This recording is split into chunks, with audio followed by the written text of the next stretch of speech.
ಏನಾಯ್ತಾ? ಇದು ನಮ್ದು ಅನ್ಮ್ಯೂಟ್ ಆಗಿದೆ ಅಲ್ಲ?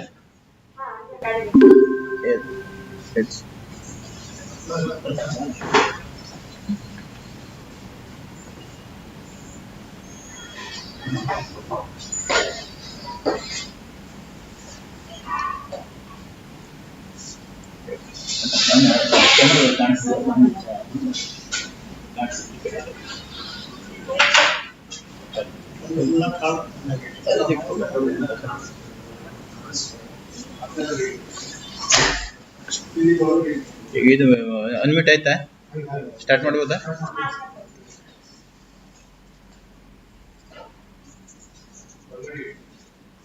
ಎಲ್ಲರಿಗೂ ನಮಸ್ಕಾರಗಳು.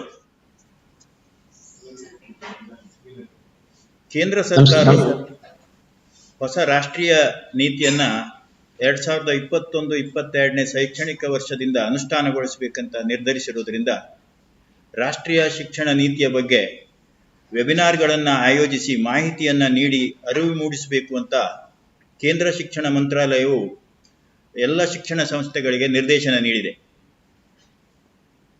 ಶಿಕ್ಷಣ ಮಂತ್ರಾಲಯ ನವದೆಹಲಿಯ ನಿರ್ದೇಶನದಂತೆ ದೇಶಾದ್ಯಂತ ಎಲ್ಲ ಟೆಕ್ಯುಪ್ ಸಂಸ್ಥೆಗಳು ಅನೇಕ ವೆಬಿನಾರ್ಗಳನ್ನು ಆಯೋಜಿಸಿ ಶಿಕ್ಷಕರಿಗೆ ಮತ್ತು ವಿದ್ಯಾರ್ಥಿಗಳಿಗೆ ಹೊಸ ರಾಷ್ಟ್ರೀಯ ಶಿಕ್ಷಣ ನೀತಿಯ ಬಗ್ಗೆ ಮಾಹಿತಿಯನ್ನು ನೀಡುತ್ತಾ ಇವೆ.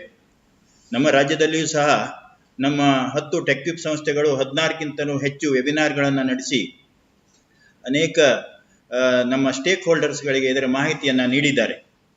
ಸೊ ಇದೇ ಕಾರ್ಯಕ್ರಮದ ಅಡಿಯಲ್ಲಿ ನಾವು ನಮ್ಮ SPFU ತಾಂತ್ರಿಕ ಶಿಕ್ಷಣ ನಿರ್ದೇಶನಾಲಯದಿಂದ ಟೆಕ್ಯುಪೇತರ ಸಂಸ್ಥೆಗಳಿಗೂ ಕೂಡ ಈ ಮಾಹಿತಿಯನ್ನು ಮುಟ್ಟಿಸಬೇಕು ಅಂತ ನಾವು ಒಂದು ವೆಬಿನಾರ್ ಕಾರ್ಯಕ್ರಮವನ್ನು ಆಯೋಜಿಸಿಕೊಂಡಿದ್ದೇವೆ. ಈ ಕಾರ್ಯಕ್ರಮ ಈಗ ಪ್ರಾರಂಭ ಆಗ್ತಾ ಇದೆ. ಮೊದಲನೆಯದಾಗಿ ನಮ್ಮ ನೆಚ್ಚಿನ ನಿರ್ದೇಶಕರಾದ ಪ್ರೊಫೆಸರ್ HU ತಳವಾರ್ ಸರ್ ಅವರು ಎಲ್ಲರನ್ನ ವೆಲ್ಕಮ್ ಮಾಡಬೇಕು, ಸ್ವಾಗತಿಸಬೇಕು ಅಂತ ಹೇಳಿ ನಾನು ನಮ್ಮ ನಿರ್ದೇಶಕರಲ್ಲಿ ವಿನಂತಿಸಿಕೊಳ್ತಾ ಇದ್ದೇನೆ. ಸರ್, ಎಲ್ಲರಿಗೂ ಶುಭ ಮುಂಜಾವು. ಈಗಾಗಲೇ ನಮ್ಮೆಲ್ಲರಿಗೂ ತಿಳಿದ ಹಾಗೆ ರಾಷ್ಟ್ರೀಯ ಶಿಕ್ಷಣ ನೀತಿ 2020 ಇದು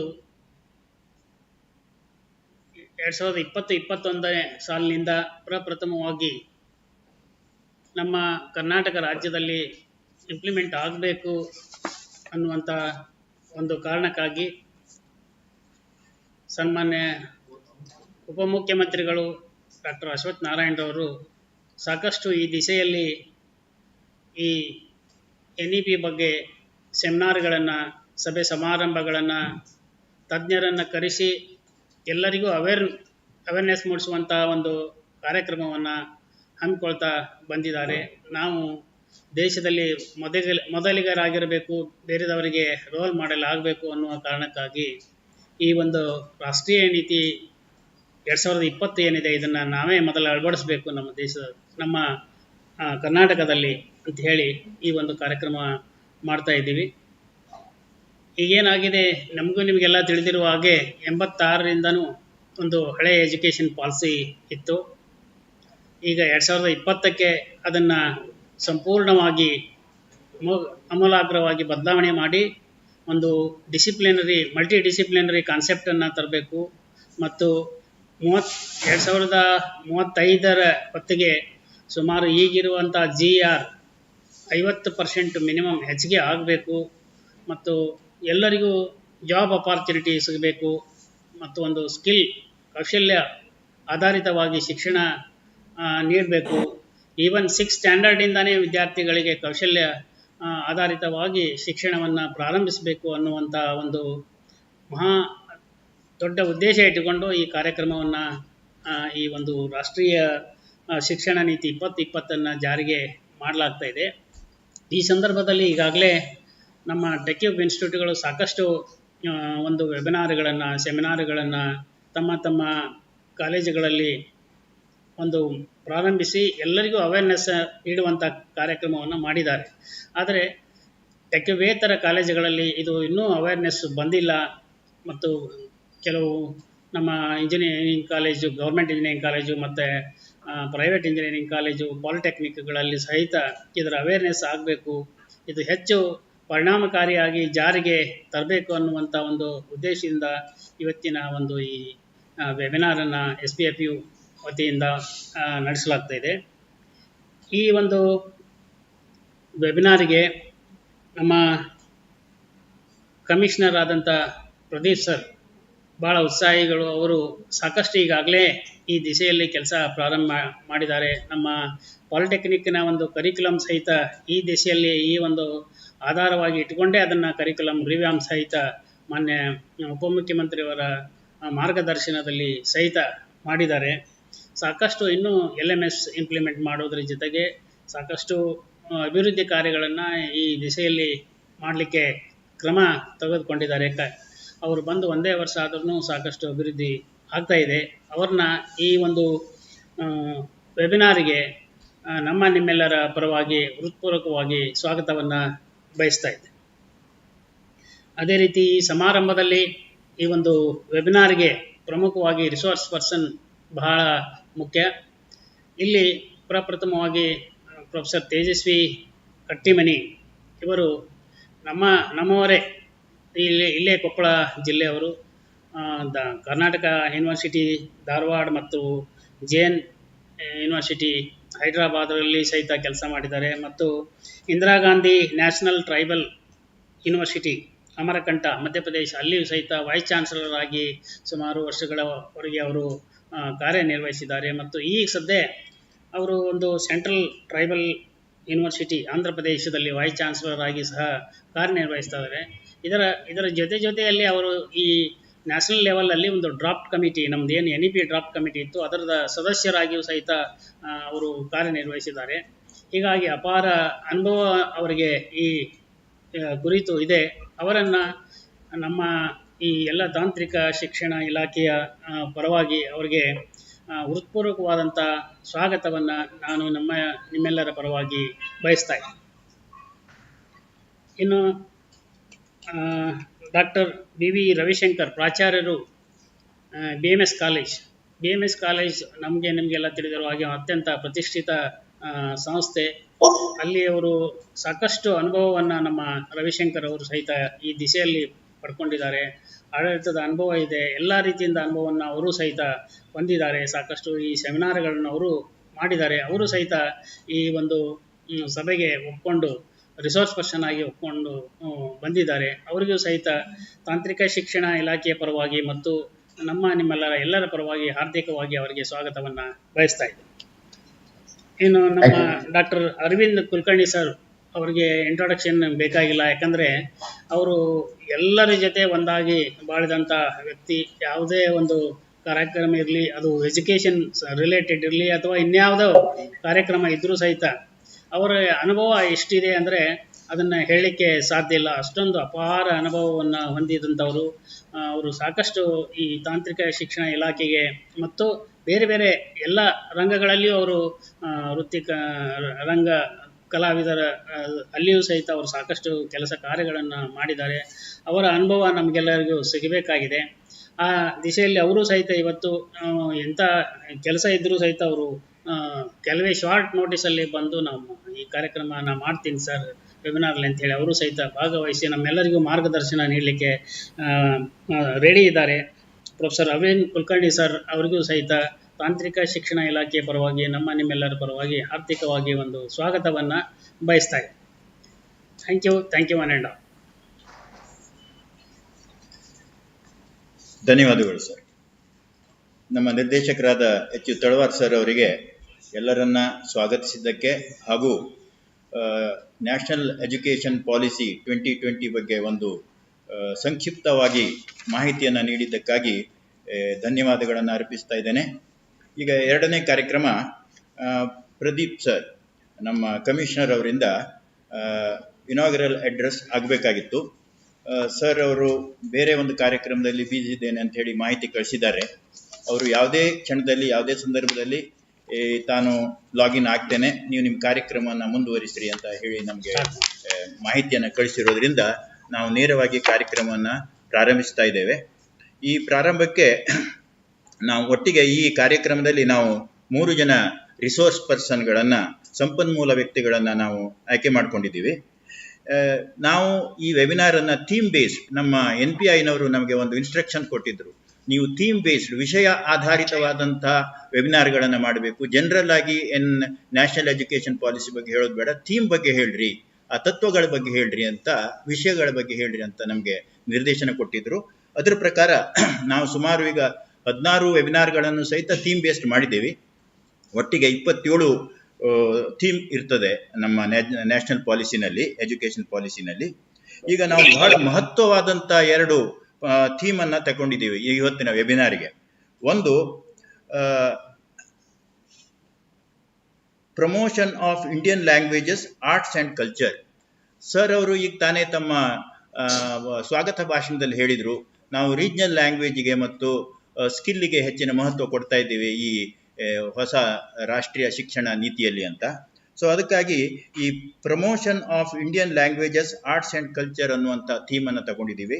ಈ ಥೀಮಿನ ಬಗ್ಗೆ ರವಿಶಂಕರ್ ಸರ್ ಅವರು, principal BMS college of engineering Bengaluru, ಇವರು ಮಾತನಾಡಿದ್ದಾರೆ.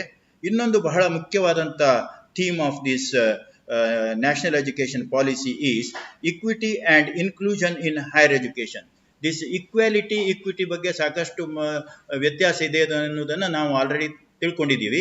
ಇಲ್ಲಿವರೆಗೆ ನಾವು ಇಕ್ವಾಲಿಟಿ ಬಗ್ಗೆ ಮಾತಾಡ್ತಾ ಇದ್ವಿ. ಈಗ ಈ equity and inclusion in higher education ಅನ್ನೋದು ಒಂದು ಮುಖ್ಯವಾದಂಥ ಥೀಮ್ ಆಗಿದೆ ನಮ್ಮ ನ್ಯಾಷನಲ್ ಎಜುಕೇಷನ್ ಪಾಲಿಸಿಯಲ್ಲಿ. ಅದ್ರ ಬಗ್ಗೆ Kattimani vice chancellor, central university Andhra Pradesh, ಇವರು ಇದ್ರ ಬಗ್ಗೆ ಮಾತಾಡ್ತಾರೆ. ಮತ್ತೆ ಇದ್ರ ಬಗ್ಗೆ ಅಪಾರವಾದ ಜ್ಞಾನ ಅವರು ಹೊಂದಿದ್ದಾರೆ. ಯಾಕಂತ ಹೇಳಿದ್ರೆ ಇದೇ ಟಾಪಿಕ್ ಮೇಲೆ ಅವರು ವಿಷಯವನ್ನ ನ್ಯಾಷನಲ್ ಎಜುಕೇಷನ್ ಪಾಲಿಸಿಯನ್ನು ಡ್ರಾಫ್ಟ್ ಮಾಡುವಾಗ ಮಂಡಿಸಿದ್ದಾರೆ. ಅವರದೇ ಆದಂಥ ವಿಷಯ ಬಗ್ಗೆ ಅವರು ಸವಿಸ್ತಾರವಾಗಿ 2:20 ರಿಂದ 3:20 ತಮ್ಮ ಅನಿಸಿಕೆಗಳನ್ನು ಹಂಚಿಕೊಳ್ಳಿದ್ದಾರೆ. ಮುಖ್ಯವಾಗಿ ಪ್ರಾರಂಭದಲ್ಲಿ ಅರವಿಂದ್ ಕುಲಕರ್ಣಿ ಅವರಿಂದ ಅವರು ಎಜುಕೇಷನಲ್ ಕನ್ಸಲ್ಟೆಂಟ್ ಇರೋದ್ರಿಂದ, ಅವರಿಗೆ ಸಾಕಷ್ಟು ಈ ನ್ಯಾಷನಲ್ ಎಜುಕೇಷನ್ ಪಾಲಿಸಿ ಬಗ್ಗೆ ಮಾಹಿತಿ ಇರೋದ್ರಿಂದ ಅವರಿಗೆ ಇದೊಂದು ಆಮೂಲಾಗ್ರವಾಗಿ ಒಂದು ಇಂಟ್ರೊಡಕ್ಷನ್ ಕೊಡ್ರಿ, ನ್ಯಾಷನಲ್ ಎಜುಕೇಷನ್ ಪಾಲಿಸಿ 2020 ಬಗ್ಗೆ ಒಂದು ಮಾಹಿತಿಯನ್ನು ಕೊಡ್ರಿ ಅಂತ ಹೇಳಿದ್ದೀವಿ. ಅದಕ್ಕಾಗಿ ಅವರು ತಮ್ಮ ಪ್ರಾರಂಭದ ಭಾಷಣದಲ್ಲಿ ಅವರು ನಮ್ಮ ನ್ಯಾಷನಲ್ ಎಜುಕೇಷನ್ ಪಾಲಿಸಿ 2020 ಬಗ್ಗೆ ಒಂದು ಸವಿಸ್ತಾರವಾಗಿ ಒಂದು ಮಾಹಿತಿಯನ್ನು ಕೊಡ್ತಾರೆ. ಅದು ಕೊಟ್ಟಾದ್ಮೇಲೆ ನಮ್ಮ ರವಿಶಂಕರ್ ಸರ್ ಅವರು promotion of Indian languages, arts and culture ಬಗ್ಗೆ ಹೇಳ್ತಾರೆ. ಸೊ ಈಗ ನಾನು ಮಾನ್ಯ ಅರವಿಂದ್ ಕುಲಕರ್ಣಿ ಸರ್ ಅವರನ್ನ ವೆಲ್ಕಮ್ ಮಾಡ್ತಾ ಇದ್ದೇನೆ. ಅವರು ತಮ್ಮ ಭಾಷಣವನ್ನು ಪ್ರಾರಂಭಿಸ್ತಾರೆ. ಒಂದು ಮಾಹಿತಿ, ತಮಗೆ ಯಾವುದೇ ಸಂದರ್ಭದಲ್ಲಿ ಕಮಿಷನರ್ ಸರ್ ಅವರು ಲಾಗಿನ್ ಆಗಬಹುದು, ಆವಾಗ ನಾವು ಅವರನ್ನು ಮತ್ತೊಮ್ಮೆ ಸ್ವಾಗತಿಸ್ತೇವೆ. ಅಲ್ಲಿವರೆಗೆ ನಮ್ಮ ಅರವಿಂದ್ ಕುಲಕರ್ಣಿ ಅವರು ತಮ್ಮ ಅನಿಸಿಕೆಗಳನ್ನು ಹಂಚಿಕೊಳ್ಬೇಕಾಗಿ ನಾನು ಕೇಳ್ತೇನೆ. ಅರವಿಂದ್ ಕುಲಕರ್ಣಿ ಅವರಿಗೆ ಸ್ವಾಗತ.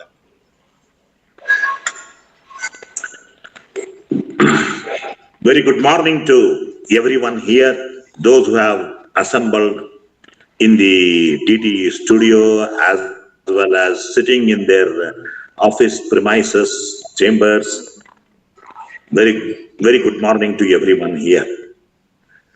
ಈಗ ನಾನು ಉಪನ್ಯಾಸವನ್ನ ಮಾಡೋದು ಕನ್ನಡ ಮತ್ತು ಇಂಗ್ಲಿಷ್ ಎರಡರಲ್ಲೂ ಮಾಡ್ತೇನೆ.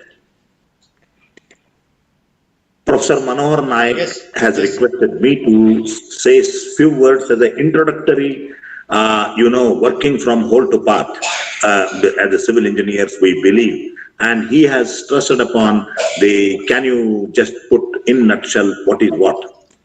So I can start right now.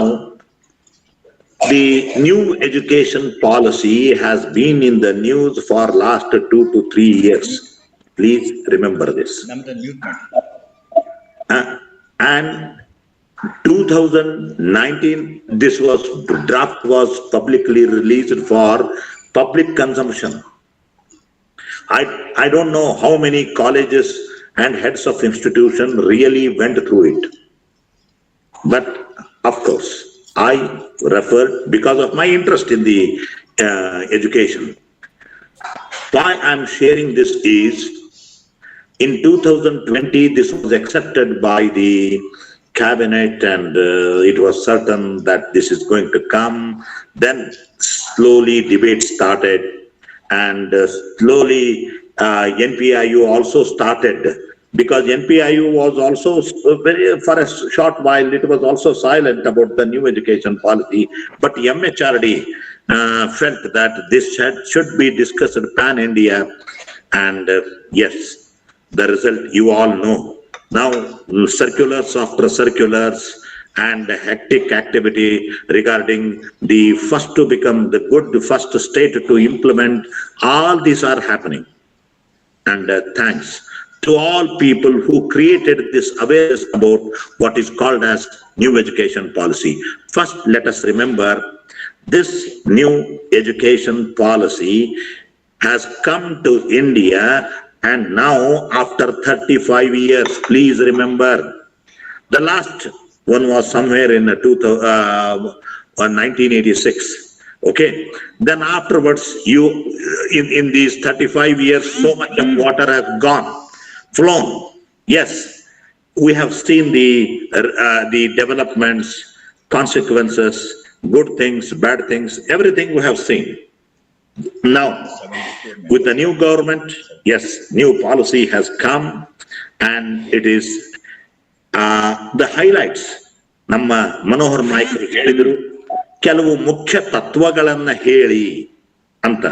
ಆ ತತ್ವಗಳನ್ನ ಹೇಳೋದಾದ್ರೆ, ದ ಫಸ್ಟ್ ಒನ್ ಮೊದಲಿಗೆ ಹೇಳೋದು ಅಂದ್ರೆ, ಇದು ಭಾರತ ಕೇಂದ್ರೀಕೃತ, ಅಂದ್ರೆ India centred education system.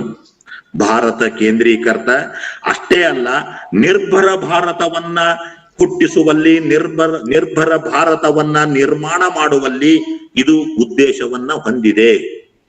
Let us try to remember the holistic aspect and application of it that contributes directly to the transforming our nation into sustainably into an equitable, vibrant knowledge society by providing high quality education to all. This is the vision of new education policy. India-centered, sustainability, high-quality education to all, and transforming our nation. This is also important. So, with these things, let us now go to the next one. Every child in the age group of 3 to 6 years has access to the free, safe, high-quality, developmentally appropriate care. Education by 2025 has to be taken care. That is one of the objectives. Let us remember, 85% of the brain development takes place prior to the age of 6.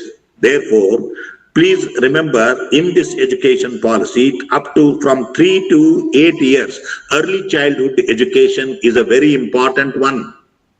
Let us remember, this do not come under our higher education, but please remember, higher education receives its catchment area is from this 3 to 8 years. Therefore, brain development to the extent of more than 85% happens in between these 3 to 8 years. Therefore, please remember, early childhood education in the form of Anganwadis and first standard, LKG, UKG, whatever you name, all this becomes important. You may say, some of my polytechnic faculty and engineering college faculty, heads of institution, sir, this is not our concern. This may not be your direct concern, but these are the seeds. These seeds will grow into some sapling and then tree and then come to our engineering education or medical education. Let us remember this. Universal access to the right quality and education is perhaps the best investment. Activity-based education from age to 3 to 8 years to a flexible, multifaceted, play-based education is important. National Council for Education and Research and Training expands to include both curriculum and pedagogy in early childhood education. Then, by 2025, every student in the grade of 4 and beyond has attained foundational literacy, numeracy, learning. This is also important. In the sense, some of you might not have observed, there is a learning crisis in large proportion, has not attained this full literacy and numeracy, the functional literacy and numeracy. The student who is in the 9th standard is not in position to read and write. If that is the case, that is the learning crisis. So, there are 10 crores of students of this magnitude are there. And today or tomorrow they will come to our engineering colleges and polytechnics. Should become a national mission and indispensable part of the curriculum. National Tutors Program among young implemented. A remedial instructional aids program to recruit qualified community leaders to help the students. These are all there envisaged in the new education policy. Achieve access, participation in free, compulsory, quality school education for all children between 3 to 18 years. Bringing children back to the school. Of course, this is not a new one, but bringing children back to the school has re-emerging in the sense with the recent corona havoc throughout India. It is again a challenge for all of us to bring the children back to the school. Access will be increased to achieve 100% DER, gross enrollment ratio, in grades of 9 to 12. Now, learning crisis has some roots here also, in the sense 100% GER, gross enrollment ratio. All the governments, any state government, not necessarily this state or that state or the central government, they all aim at 100% GER. But this has its own consequences. School workers help track students, track attendance by the teacher-parent associations, remedial instructions, all these are there. Then, curriculum pedagogy are transferred by 2022 in order to minimize the rote learning and instead encourage holistic developments for the 21st century skills such as critical thinking, creativity, scientific temper, communication, collaboration, multilingualism, problem solving, ethics, social responsibility, digital literacy. All these things have to be there in the curriculum at appropriate levels. A new developedly appropriate curriculum and pedagogical structure for school education, 5+3+3+4 design. So, the new education policy has 4 stages. Now, why I am telling this is, the higher education comes under the 4th or 3rd, yet to be decided. 4th, obviously, but my question to the Polytechnic faculty who are listening and seeing this program, if you have gone through the new education policy, tell me, where does the Polytechnic education system comes here? Okay, my comments, I'll come back at the end of my presentation. A new development, so we have 4 stages of new education policy. How do you implement?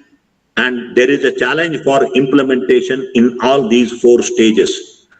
How do you implement at 3 years? How do you implement at the 4th stage? That is in the after 18 years. That is, there is no PUC now. There is no 10+2. Everything is covered up to 12. So then interactive interactive, fun classrooms where questions are encouraged with creative, collaborative, exploratory activities for deeper and more experiential learning. Next. Student will be given increased flexibility, choice of subjects to study across arts, humanities, science, sports, and vocational subjects. Now, here there is a catch. When the student attains the age of 8, that is 3 plus 5, 8, he will be exposed to vocational skills and vocational education. Now, our question starts from here. Let us hold our attention here at this point. So, I'll come back to this interested holding this attention to the next. So, student will be increased flexibility, choice of subject to study both across arts, humanities, science, sports, vocational subject, everything is there. Since children learn language quickly between 3 to 8 years, multilingualism has a great benefit and 3-language formula is appreciated. Mother tongue is mandatory between 3 to 8 years. This is there in the new education policy. They also mention about regional language, mother tongue, and 2 other languages which are recognized by the Constitution of India. New education policy, Now, national education policy. There is, a sort of a hitch here. This has to be taken, a policy decision has to be taken by the policy makers, and the court has to approve, or if the people go to the court, all these are big question marks here. There will not be any hard separation of arts, science, academic and vocational streams. So far, after the India's independence, we have been developed and groomed. People, whoever you are now listening or participating in this webinar, we are all result of this watertight compartment systems of education. What is that? I am civil engineer, I don't know about electrical. I am an electrical engineer, I don't know about mechanical. This sort of attitude has come in most of the faculties, most of the policy makers, most of the things. Now, this has to be changed. Is it there in other countries, if you ask? Is it there in US? Is it there in UK? If you ask, no. There is no much difference between arts, science, commerce, everyone is treated equal. But in India, on account of our social structure and mindset of the parents, unfortunately, engineering and medical have become only the alternative. Anyway, this is also there that because the new education policy considers arts, science, everything same. And that will be a general art education. I'll come to that in the next subsequent slides. Since children learn language quickly between 3 to 8 years, multilingualism is important. If you know the more languages, children are benefited. Please remember this. So I don't want to say anything in as far as the language concerned, because in our country, ನಮ್ಮ ರಾಜ್ಯದಲ್ಲಿ, ನಮ್ಮ ದೇಶದಲ್ಲಿ ಭಾಷೆಯ ಬಗ್ಗೆ, ಧರ್ಮದ ಬಗ್ಗೆ ಮಾತನಾಡೋದು ಸ್ವಲ್ಪ ಸೂಕ್ಷ್ಮವಾದ ವಿಷಯ. ಆದರೆ ಒಂದು ಮಾತನ್ನ ಹೇಳಲೇಬೇಕು, ಹೆಚ್ಚು ಭಾಷೆಗಳು ಗೊತ್ತಿದ್ರೆ ಆ ವ್ಯಕ್ತಿ ಎಲ್ಲಿಯಾದರೂ ಬಾಳ್ತಾನೆ. Okay. School education will develop scientific temper, aesthetic sense, communication, ethical reasoning, digital literacy, knowledge of India, and critical issues facing the community of the world. ಇವತ್ತಿನ ಶಿಕ್ಷಣದ ಒಂದು ಪದ್ಧತಿ ಹೈಸ್ಕೂಲ್ನಲ್ಲಿರಲಿ, ಅಲ್ಲೇ ಇರಲಿ, ಅದು ವೈಜ್ಞಾನಿಕ ಮನೋಭಾವನೆಯನ್ನ, ಸೌಂದರ್ಯದ ಪ್ರಜ್ಞೆಯನ್ನ, ಸಂವಹನ ಸಾಮರ್ಥ್ಯವನ್ನ ಮತ್ತು ನೈತಿಕ ಶಾಸ್ತ್ರಗಳನ್ನ ಮತ್ತು ಡಿಜಿಟಲ್ ಲಿಟ್ರಸಿ, ಈ ಕಂಪ್ಯೂಟರೀಕರಣ, ಗಣಕೀಕರಣಗಳ ಬಗ್ಗೆ, ನಾಲೆಜ್ ಆಫ್ ಇಂಡಿಯಾ, ಭಾರತದ ಬಗ್ಗೆ ಜ್ಞಾನ. ಇವತ್ತು ಎಷ್ಟೋ ಜನ ಈ ಕಾರ್ಯಕ್ರಮ ಕೇಳ್ತಾ ಇರೋವರೆಗೂ ಇರ್ಬೋದು, ಏನು ನಾರ್ತ್ ಈಸ್ಟ್ ಸ್ಟೇಟ್ಸ್ ಹೇಗಿವೆ ಅಂತ ಎಷ್ಟು ಜನಕ್ಕೆ ಗೊತ್ತು ಸ್ವಾಮಿ. ಅಥವಾ ಬೇರೆ ಬೇರೆ ಕಡೆ ಬೇರೆ ಬೇರೆ ಜಗತ್ತಿನ ಬೇರೆ ಬೇರೆ ದೇಶಗಳಲ್ಲಿ ಭಾರತಕ್ಕಿಂತ ಮುಂದುವರೆದದ್ದು ಹಿಂದುಳಿದದ್ದು ಅವುಗಳ ಒಂದು ಶಕ್ತಿ ಸಾಮರ್ಥ್ಯಗಳ ಬಗ್ಗೆ ಏನು ಗೊತ್ತಿದೆ? ಯಾಕಂದ್ರೆ ಅದು ಗೊತ್ತಿದ್ರೆ ನಮ್ಮಲ್ಲಿ ನಿರುದ್ಯೋಗ ಸಮಸ್ಯೆಯೇ ಇರೋದಿಲ್ಲ. An education focuses on creativity and innovation must include arts. An education focuses on creativity and innovation must include arts. ಅಂದ್ರೆ ಏನು? ಸೃಜನಶೀಲತೆಯ ಮೇಲೆ ಕೇಂದ್ರೀಕೃತವಾಗುವಂತ ನಮ್ಮ ಶಿಕ್ಷಣ ವ್ಯವಸ್ಥೆ ಆಗಬೇಕು. ಸಂಶೋಧನೆ ಇದರ ಜೊತೆನೇ ಬರಬೇಕು. ಒಂದು ಆವಿಷ್ಕಾರ, ಹೊಸದಾದ ಸಂಶೋಧನೆ ಅಲ್ಲ, ಇದ್ದದ್ದನ್ನೇ ಸುಧಾರಣೆ ಮಾಡಿದರೂ ಸಹಿತ ಆವಿಷ್ಕಾರವೇ. ಈಗ ನಿನ್ನೆ ಮೊನ್ನೆ ಒಂದು ಕಂಪನಿ ಹೆಸರು ಹೇಳೋದಿಲ್ಲಿ ಒಳ್ಳೆಯದಲ್ಲ, ದೇ ಹ್ಯಾವ್ ಫೌಂಡ್ ಔಟ್ ಅಂದ್ರೆ ಮೊಬೈಲ್ ವಿಚ್ ಕ್ಯಾನ್ ಫ್ಲೈ. ನಿಮ್ಮ ಕೈಯಲ್ಲಿ ಇಟ್ಟುಕೊಂಡ ಮೊಬೈಲು ಹಾರಿ ದ್ರೋಣದ ಹಾಗೆ ನಿಮ್ಮ ಚಿತ್ರವನ್ನ ತೆಗೀತದೆ. ಸೆಲ್ಫಿ ತಕ್ಕೊಳ್ಳಿಕ್ಕೆ ಹೋಗಿ ಸಾಕಷ್ಟು ಪ್ರಾಣಗಳನ್ನ ಕಳೆದುಕೊಂಡ ಯುವ ಜನಾಂಗ ಇರಬೇಕಾದ್ರೆ ಇದನ್ನ ಬಿಟ್ರೆ, ಆ ಮೊಬೈಲ್ ಅನ್ನ ಬಿಟ್ರೆ ಅದು ದ್ರೋಣದ ಗತೆ ಹಾರಿ ನಿಮ್ಮ ಚಿತ್ರವನ್ನ ತೆಗೆದುಕೊಳ್ತದೆ. This is innovation in existing mobiles. So education should aim at bringing in new designs, new things for existing one.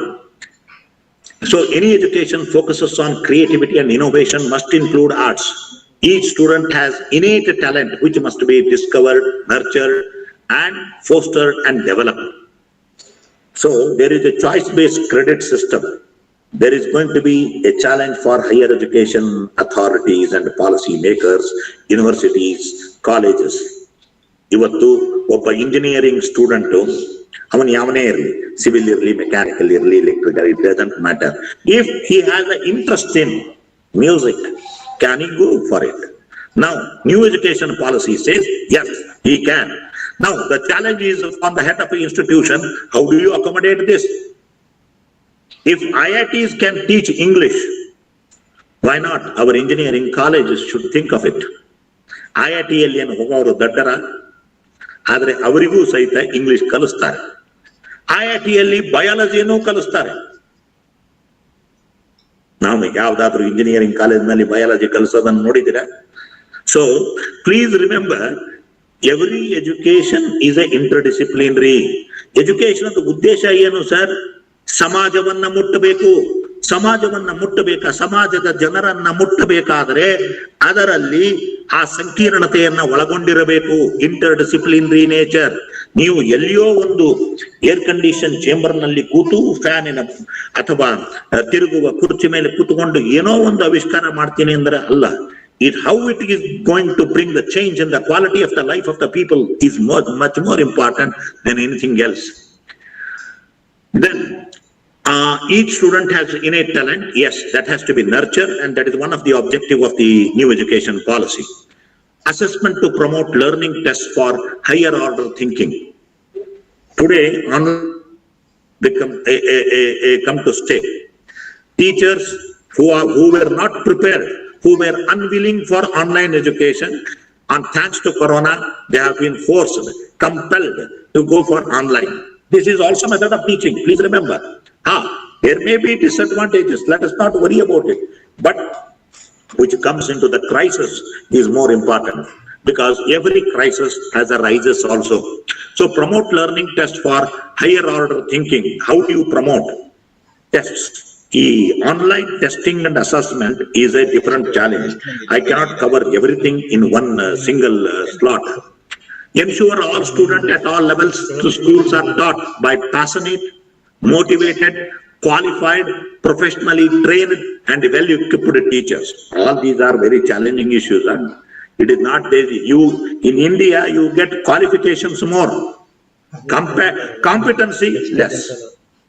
So motivated, qualified, professionally trained, well-equipped teachers and NEP, new education policy says there should be teacher training at a highest level. ಇರಬೇಕು ಅಂತ ಈಗಾಗಲೇ ನಿರ್ಧಾರ ಆಗಿದೆ. ಅದನ್ನ ಯಾವ ರೀತಿ ತರ್ತಾರೆ ಅನ್ನೋದನ್ನ ನೋಡ್ಬೇಕು implementation policy ಒಳಗ, but that has been given much more importance than the previous policy. Teachers from very heart of the education process, all teachers will have to be academic and professional support with a motivating environment and culture. Revival and restoration of dignity of teacher. ಇವತ್ತು ಏನಾಗಿದೆ ನಿಮಗೂ ಗೊತ್ತಿದೆ. I need not tell. I am little free to express. ಎಂತ ಬುದ್ಧಿವಂತ ಶಿಕ್ಷಕನಾಗಿದ್ದರೂ ಕೈ ಕಟ್ಟಿಕೊಂಡು ವಿಧೇಯ ಗುಲಾಮನಂತೆ ಅಧಿಕಾರಿಯ ಮುಂದೆ ತಲೆ ಬಗ್ಗಿಸಿ ನಿಲ್ಲುವಂತಹ ಒಂದು ಪರಿಸ್ಥಿತಿ. ಇಂಥದ್ದು ಆಗಬೇಕು ಸರ್, ಇದು ಇಂಥದ್ದೊಂದು ಕನಸು, ನಾವು ಇಂಥದ್ದೇನಾದ್ರೂ ಮಾಡ್ಲಿಕ್ಕೆ ಬರ್ತದ ಅಂತ ಕೇಳಿದ್ರೆ, so revival and restoration of dignity of teacher, ಅದಕ್ಕೆ ತಕ್ಕಂತೆ teachers also have to be competent. ನಾವು ಯಾವುದೋ ಒಂದು ಜಾಬ್ ಸಿಕ್ಕರೆ ಸಾಕು ಅಂತ ಬರೋದಲ್ಲ ಸ್ವಾಮಿ. ಬಂದ ನಂತರ do what you love and love what you do. ಅಂದ್ರೆ ಒಮ್ಮೆ ನಾವು ಈ ಕೆಲಸಕ್ಕೆ ಸೇರಿದ ನಂತರ ನಮ್ಮ ಅಮೂಲಾಗ್ರವಾದ ಬದಲಾವಣೆ ಬೇಕಾಗ್ತದೆ ಆ ಪ್ರೊಫೆಷನ್ಗೆ ತಕ್ಕಂತೆ. Teachers must be driven for constant opportunities for the self-development, learn latest innovations and advances in their profession. I don't know how many teachers really know what are the advances in their respective field of engineering and science, whatever they teach. How many people really know? Producing paper is not a big issue, number is not big, but how much do you know? That becomes important. Then, careful assignment of teacher to school, not on teacher-student ratio, but on career paths. Then, there is going to be 4-year integrated B.Ed program to make the teachers better. So, for all the B.Ed teachers, there is a challenge here. Then achieve an inclusive and equitable education system so that all the children have equal opportunity to learn, thrive, and so that participation and learning outcomes are equalized across all genders and social categories by 2030. Okay, you are going to listen by the very learned faculty, the Dr. Tejasvi Kattimani, the former member of this draft committee. On this special education zones in disadvantaged regions. In disadvantaged regions, maybe the tribal region, he may touch upon that. Inclusive education will be an integral part of the pre-service and in-service stage. Then PTR from 25 to 1. Diverse needs of learners and their communities will be reflected in academic calendar. National fund will be created under privileged groups and gender inclusion fund for girls, contextualizing curriculum for URG and similar groups. The national fund will be created, but I don't know with the impact of the corona, how far there will be some funds, but I don't know what is the quantum of that. Physical access to the challenge. Even now, physical accessibility to the physically challenged people is a question in some things, some structures, some buildings, and everywhere care has to be taken for doing this. Okay, schools are grouped into school complexes for administrational governance. Then continuing professional development for teachers. Illy clustering of educational institution is also there.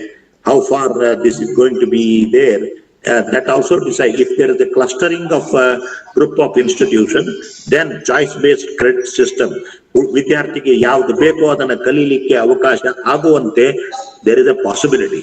So CPD, continuous professional development for teachers. Then come to higher education, where we all there right now. Revamp the higher education system to create a world-class multidisciplinary higher education institution across the country. Increase in GER to at least 50% by 2035 is the first point. World-class multidisciplinary approach. The world-class annode enadalri, this is very buzzword. You know, I don't want to dwell into the details of how even our IITs are struggling their level best to come into the top cream of international ranking. But remember, Singapore, a small country, very near to India. In 2005, it was nowhere. But by 2015 and 16 and 17, Singapore universities have come to world ranking considerably less than 50. This is possible in Singapore. Is it possible here? Yes, authorities must answer this. Then, higher education must develop good, well-rounded, creative individuals with intellectual curiosity, spirit of service, strong ethical compass. All higher education will happen in multidisciplinary institutions with teaching programs across the disciplines and fields to ensure optimized resources, integration of disciplines, vibrant large education communities. New institutional architecture is going to form. Now, all this I have tried to put in one sentence across all disciplines. So, to name few, all colleges will no longer remain the same. They have to have some other departments. I don't know how the authorities direct them or their policy maker, their management will think, but certainly the days are there. Now, vibrant multidisciplinary institution of high quality that increase the capacity of higher education in India and ensure equitable access. Three types of universities are going to come by 2030. Research universities, they're ranging from 150 to 300. So, all our federal universities, state universities, I don't know how do they come and in which category they would like to go. Then, private also, the first type is research universities. Second type, teaching universities. That is about the teaching and research both. That is the second type, that is 10,000, 1,000 to 2,000. Then high quality colleges producing only teaching, producing only graduates. The high quality colleges 6,000 to 10,000 with autonomy of professional and vocational and liberal arts. Please underline these points. Professional, vocational, liberal arts, all these are there. Substantial public investment will be made to expand, vitalize higher education disadvantaged regions will have a priority. So all tribal areas, all northeastern states, all neglected regions, maybe the Kalyan Raja of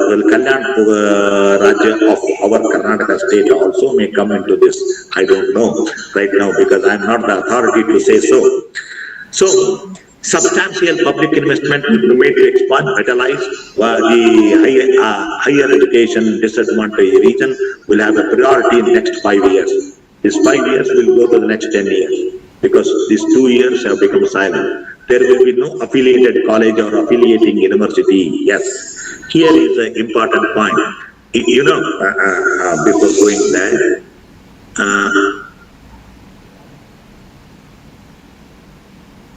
there will be no affiliated college. By 2030, as a policy, Government of India feels that there will be 100% autonomy for all colleges. No affiliation structure. Hold your breath. Does your university allow this to happen? Does the government authority allow this to happen? State government, because education is a concurrent issue in our country. Therefore, whether the state government agrees or the central government agrees, or how to bring in this to happen by ordinances. The policy makers have to think in this way, because if that is the case, then what about the private universities, federal universities? How do they are expected to function?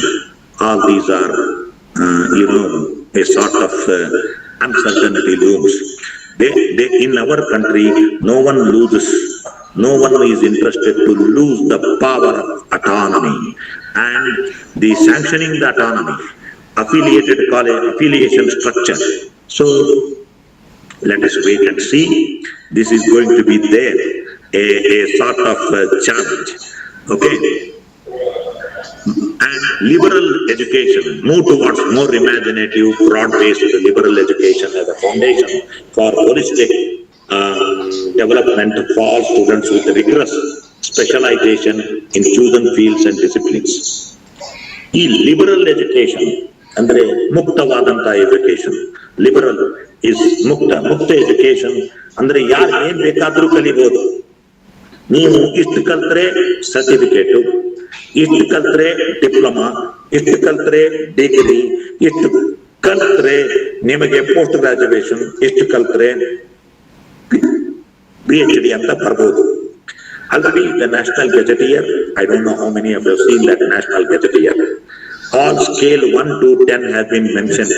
I have seen this. I have tried to circulate whenever I was there in the office because I just came to know that this is possible. And depending upon the various skills, this has been already done. Then 64 Vidya of Ancient India, and the effort must be made to develop the both sides of the brain. Then Bachelor of Liberal Arts, BLA, 4-year integrated program education will provide full range of liberal education with choice of major and minor. The 3-year education to bachelor's degree, multiple exit options, appropriate certification, they are going to be there. Then optimal learning environment and support for students. Ensure joyful, rigorous, responsive curriculum, engaging and effective pedagogy, and caring support to optimize learning and overall development of students.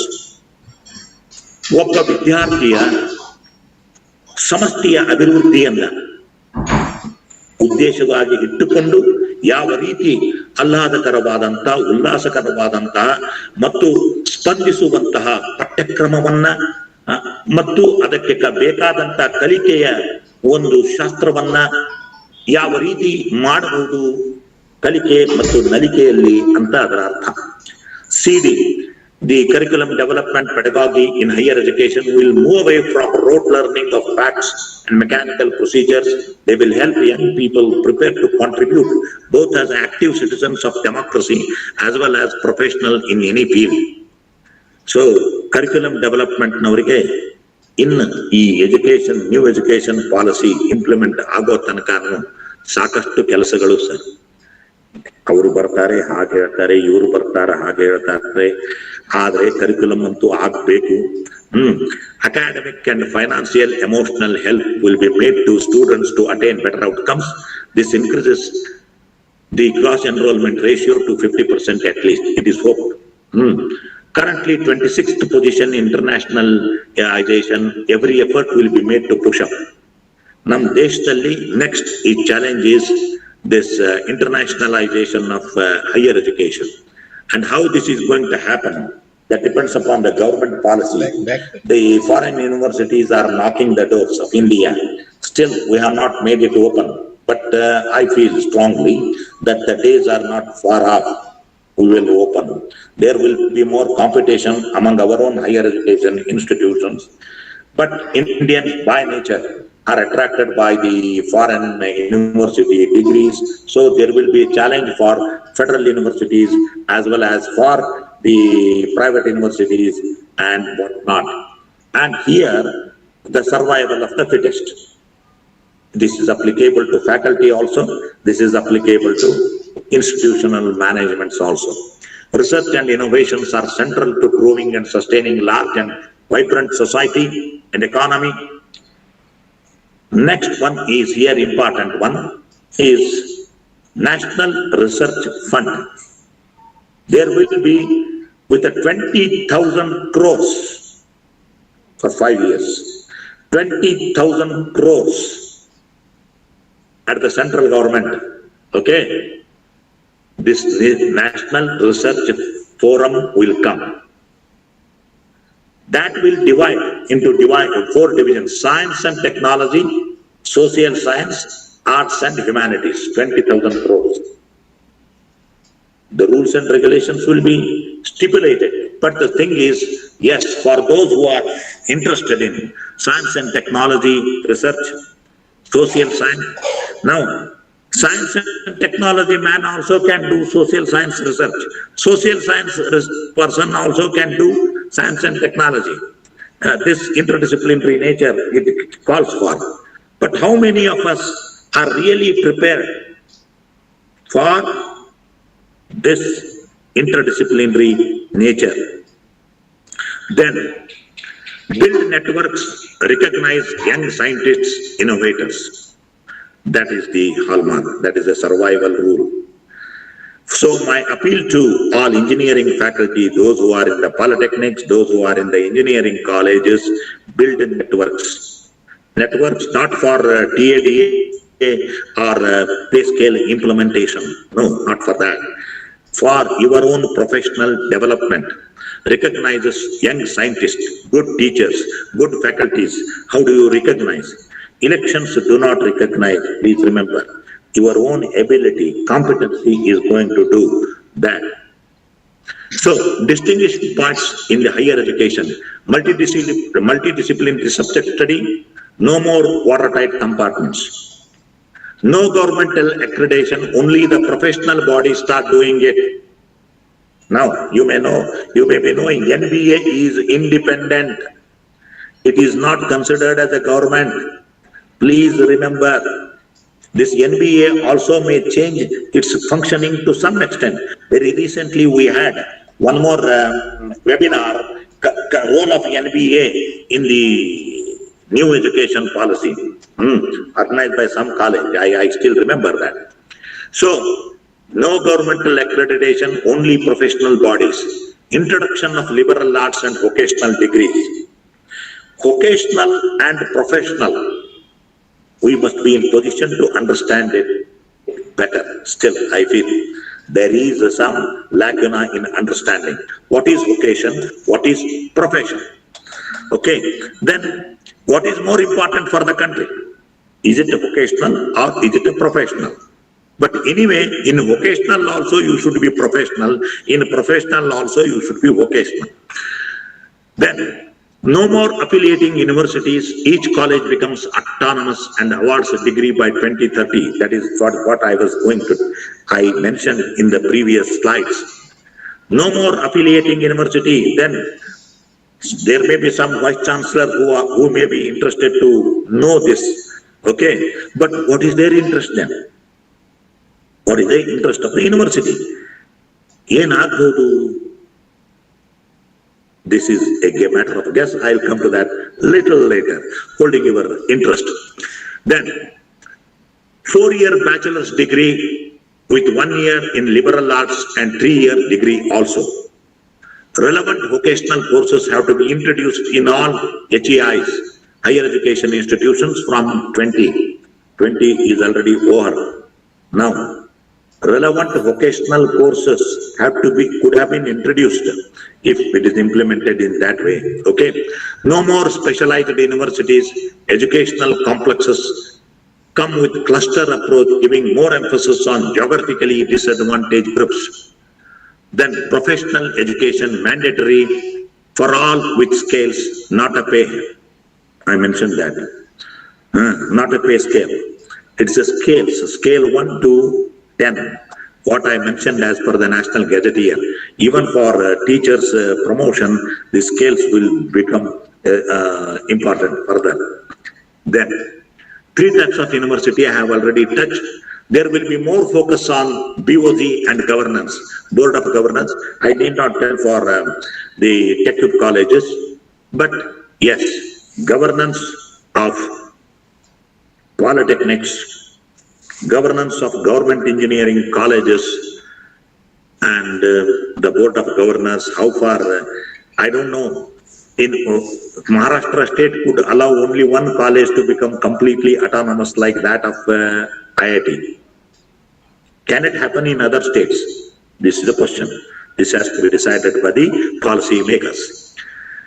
Establishing General Education Council, GEC will be established. So there is one question. What about UGC? What about AICTE? Okay, hold your attention. Let us wait and see. My fingers are crossed at this point of time, how they are going to do this. The next one is again, Rashtriya Shikshan Ayog, National Education Commission. You have heard of Election Commission of India. What a role it plays in restoring the dignity of the democracy in our country. Similarly, the quality democracy is decided by the Election Commission of India, and similarly, National Education Commission of India is going to decide the quality of education further. That means, does it operate like Election Commission of India? Right now, anybody trying to tell something? Okay. Then, National Rashtriya Shikshan Ayog, Higher Education Grant Council. So similar to the UGC, which was now funding authority, Education Grant Council will come. National Higher Education Regulating Authority, HIRA. This is also going to come. Then India International Education Center, can it happen? Is it possible? India to become international education center, that depends upon political will, management will, and the teachers' quality, research and innovations and patents. This is going to bring that international education center. National Education Technology Forum. National Education Technology Forum is going to bring a revolutionary change in the pedagogical concepts and training. STEM and STEAM. STEM, all engineers know. Science people may be knowing. But what is STEAM? STEM to STEAM, actually, that should be the thing. STEM and STEAM, I have just mentioned that. STEA, all other things remain the same. A, art in action. This is going to create a scope for liberal arts in higher education policy. Therefore, A, art in action. And art in action, how they are going to implement, how this is going to be there. Can there be a sort of part-time jobs or invited with only guest faculty? So now sometimes I feel proud. Only few faculty members have talent in all the things. Teaching, engineering, drama, cinema, and dance, music, oratory, you name anything, only few teachers can do this. So, art in action comes there. Why I'm happy for this is, at least now the recognition is coming for all the people like this. Today, your T20 matches or any other match for that matter, cricket match requires all-rounders. Not a specialist bowler, not a specialist batsman. So this all-rounder is nothing but multidisciplinary approaches. So what are the challenges? Now I'm coming to the last fag end of my presentation. The first challenge is learning crisis, already looming large.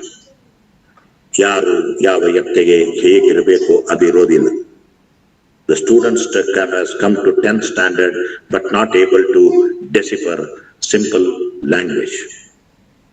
Reading ability, writing ability without mistakes. This is a learning crisis.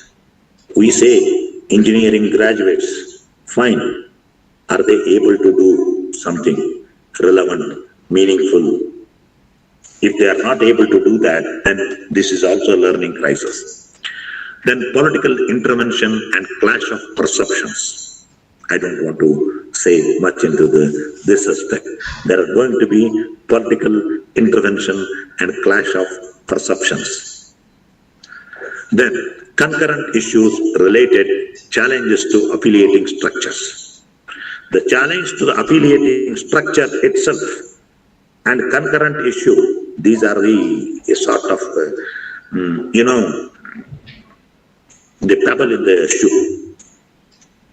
I don't know how This is going to be managed. Crisis of quality and relevant teachers in all levels needed for multidisciplinary education. ಎಲ್ಲರಿಗೂ ಕಲಿಸುವಂತ ಬೇಕಲ್ರಿ. This is the point. See, Arjuna also teaches the dance, teaches music, and he acts as a woman in his Ajnatavasa period. Then he is a good archer, and he teaches that Uttar Kumara in Mahabharata episode. This is not Mahabharata, but today it requires all-rounder personality. That's what I'm going to tell.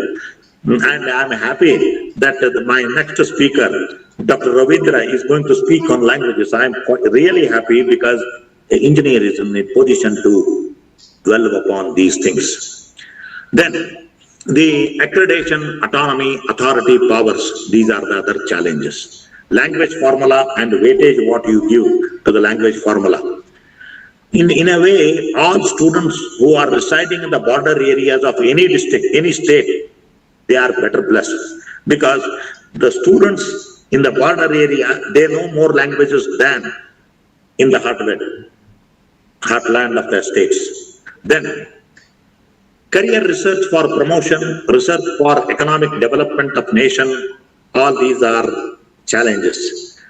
Can our science and technology help us to improve the economic status of the country thanks to IT revolution? Today, comparatively we are better, but please remember in IT sector also we don't have innovations. The Indians might have been engaged in innovation, research, but for some other country, not our country. In India, what is our contribution? This has to be introspected. Return on investment issues. How do you expect return on investment? This is a very important burning question, not only for the private management, but for government also. It has to think. How long you are give everything free? Unmute ಮಾಡಿಟ್ಟೆ ನಾನು. How long? So that has to be thought. And this lands into some other area, so I don't want to say anything in this. Return on investment issues, social acceptability of degrees, skills, and jobs. Social acceptability of degrees, skills, jobs. See, today, a sort of certificate holder or diploma holder or a degree holder may be having a very good job, but social acceptability in the marriage market, in the social market, government jobs are still preferred. You know, the boy or a girl should have a government job. That is the social acceptability of degree and skills and jobs. In our country, how this is going to really matter. All of you know this. Then, so friends, these are some of the listed challenges as far as a new education policy concerned, and I have tried to give the introduction as well as the broad picture, holistic picture of that. Anything to say? Hello? Please raise your hand, sir.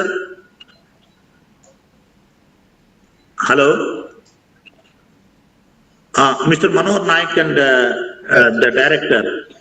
Okay, that's what I wanted to present. There is some audio disturbance. Okay, am I audible to you, sir, now? Am I audible? You are audible. You are audible. You are also audible, sir. Yeah, no problem. Yes. Yeah. So, yes, please. I presented my views. If there are any questions, I am free to answer all those.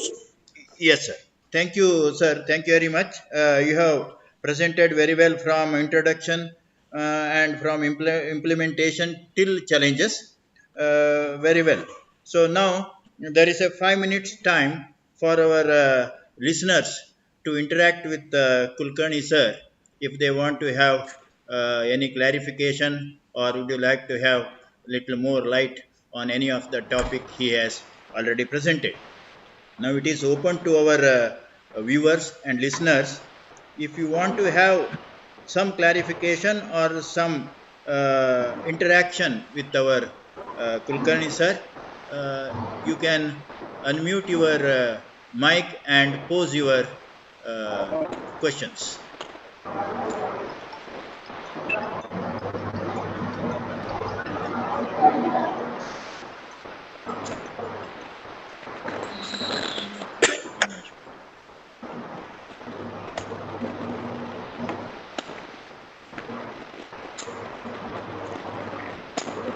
May I think that there is no questions or queries or doubt from any of the listeners? Now, I would like to thank Professor Kulkarni. Yes, any voice? Yes, please, madam. Yes, hello, sir. Yes, please. So I just wanted to know, I just heard about the introduction of art in this curriculum. So how can it be introduced and where it is introduced? I just wanted to have more information regarding that, sir. Because on the art, the teachers may be having different, knowing the different arts. For example, I have some knowledge about the art. I do some art. So where it is being utilized, I just wanted to know, sir, in this curriculum. Okay, fine. Thank you, madam, for your interest in arts and natural. For those who are interested in the art form or the performing arts, they have a very curiosity to know these things. Now, let me tell very clearly, this policy is not implemented. Hello. This policy is not implemented, but about to be implemented. So, nowhere, hello, can you unmute because there is a noise at your end. Okay. So far, this implementation of arts, it is there in IIT like things where languages are taught in a very sophisticated way, okay? Whereas to teach about music, to teach about the dance, now I am happy to know, I am happy to tell you, of course, know also, in one of the PhD efforts of electronics and communication faculty, is interested in understanding of visual language, visual gestures in the Bharatanatyam, and its application is in image processing. So the application of the performing arts like a dance, how do you translate that into image processing and then finally build into interpretation of all mudras of Bharatanatyam? This is going on, but basic things only I know. Then there is one more. Very recently, I had a communication, interaction with the director of Triple IT Surat. The application of augmented virtual reality in theatre. Application of augmented virtual reality in theatre. Natakadalli ಮಾಡಬಹುದಾ? These experiments are going on and it is possible. Okay, you can create an image without being there and interact. These are all possible, but this will come to more light only when more and more people starts participating in this. Otherwise, it becomes a domain of only one or two. Therefore, there one more thing I wanted to communicate. Some of the noted instrumentalists, like musicians, I don't want to name this as it is a government webinar. Some of the people are taking online classes on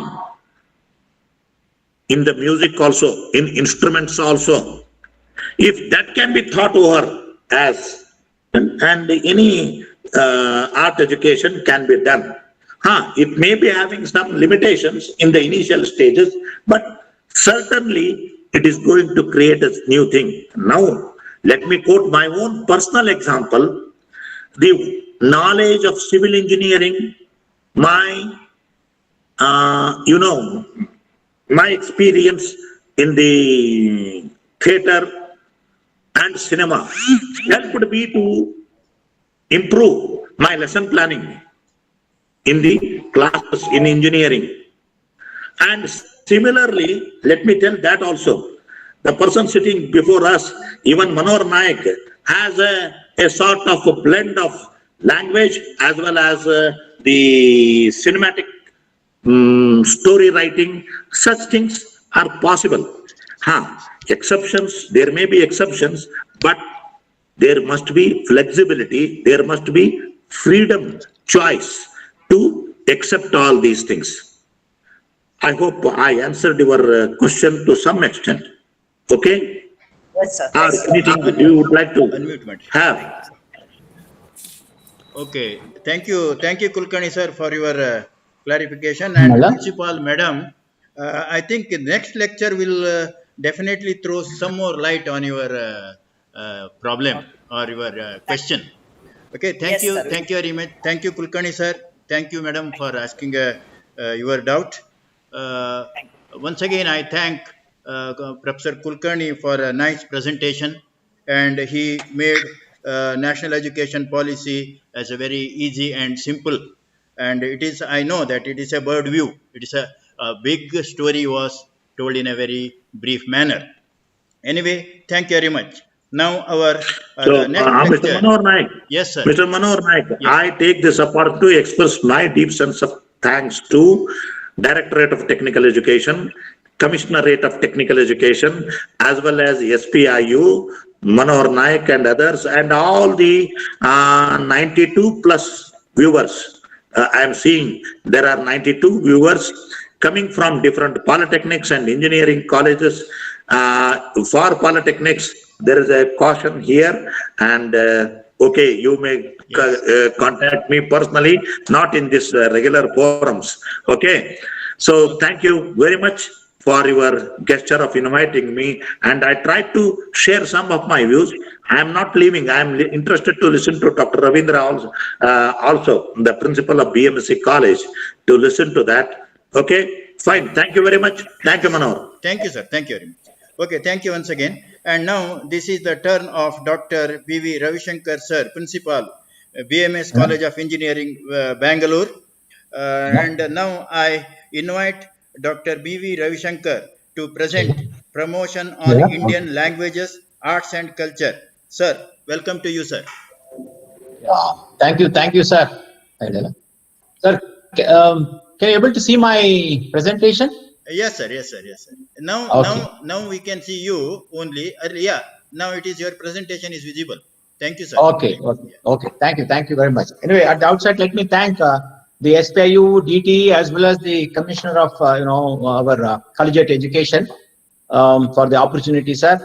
And in fact, I was listening to even our senior educationist, Sri Arvind Kulkarni, sir, and in fact, he covered almost the holistic, approach of the new educational policy. But only thing is, I want to just give you the gist. Actually, what is the purpose of this new educational policy? Why it has been thought of bringing in? But I think we need to compliment the government, which has thought of bringing in some sort of paradigm shift in our education system. Though it was not taught for all these 35 years, as it was mentioned by our Kulkarni, now they have thought of bringing in some sort of changes. Why is that changes that is required? Because the competition, the competency is growing holistically over in entire part of the globe. So therefore, now even our country thought that this education need to be brought in by through universalization of the education, reaching to the global standards. That is the very purpose of bringing in this new education policy. That is one thing. The second thing is, as per the records, many of the sectors have been left out while framing this new education policy. Now that is also been taken care. I think we need to compliment the committee which has really took so much of, insight into the policy, and they have covered everything, all sectors of the country. So that is the brief about the new education policy. And the three things that we need to note here. What is that? Now, no more MHRD is going to exist. I think Kulkarni sir is not mentioned about that.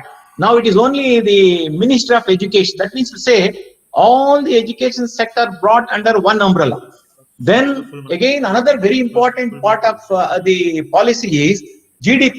See, earlier we had only 1.6% of GDP, or maybe 2%. Never thought of, never discussed, given the parliament about the quality of education. But now they have become so concerned about the quality of education.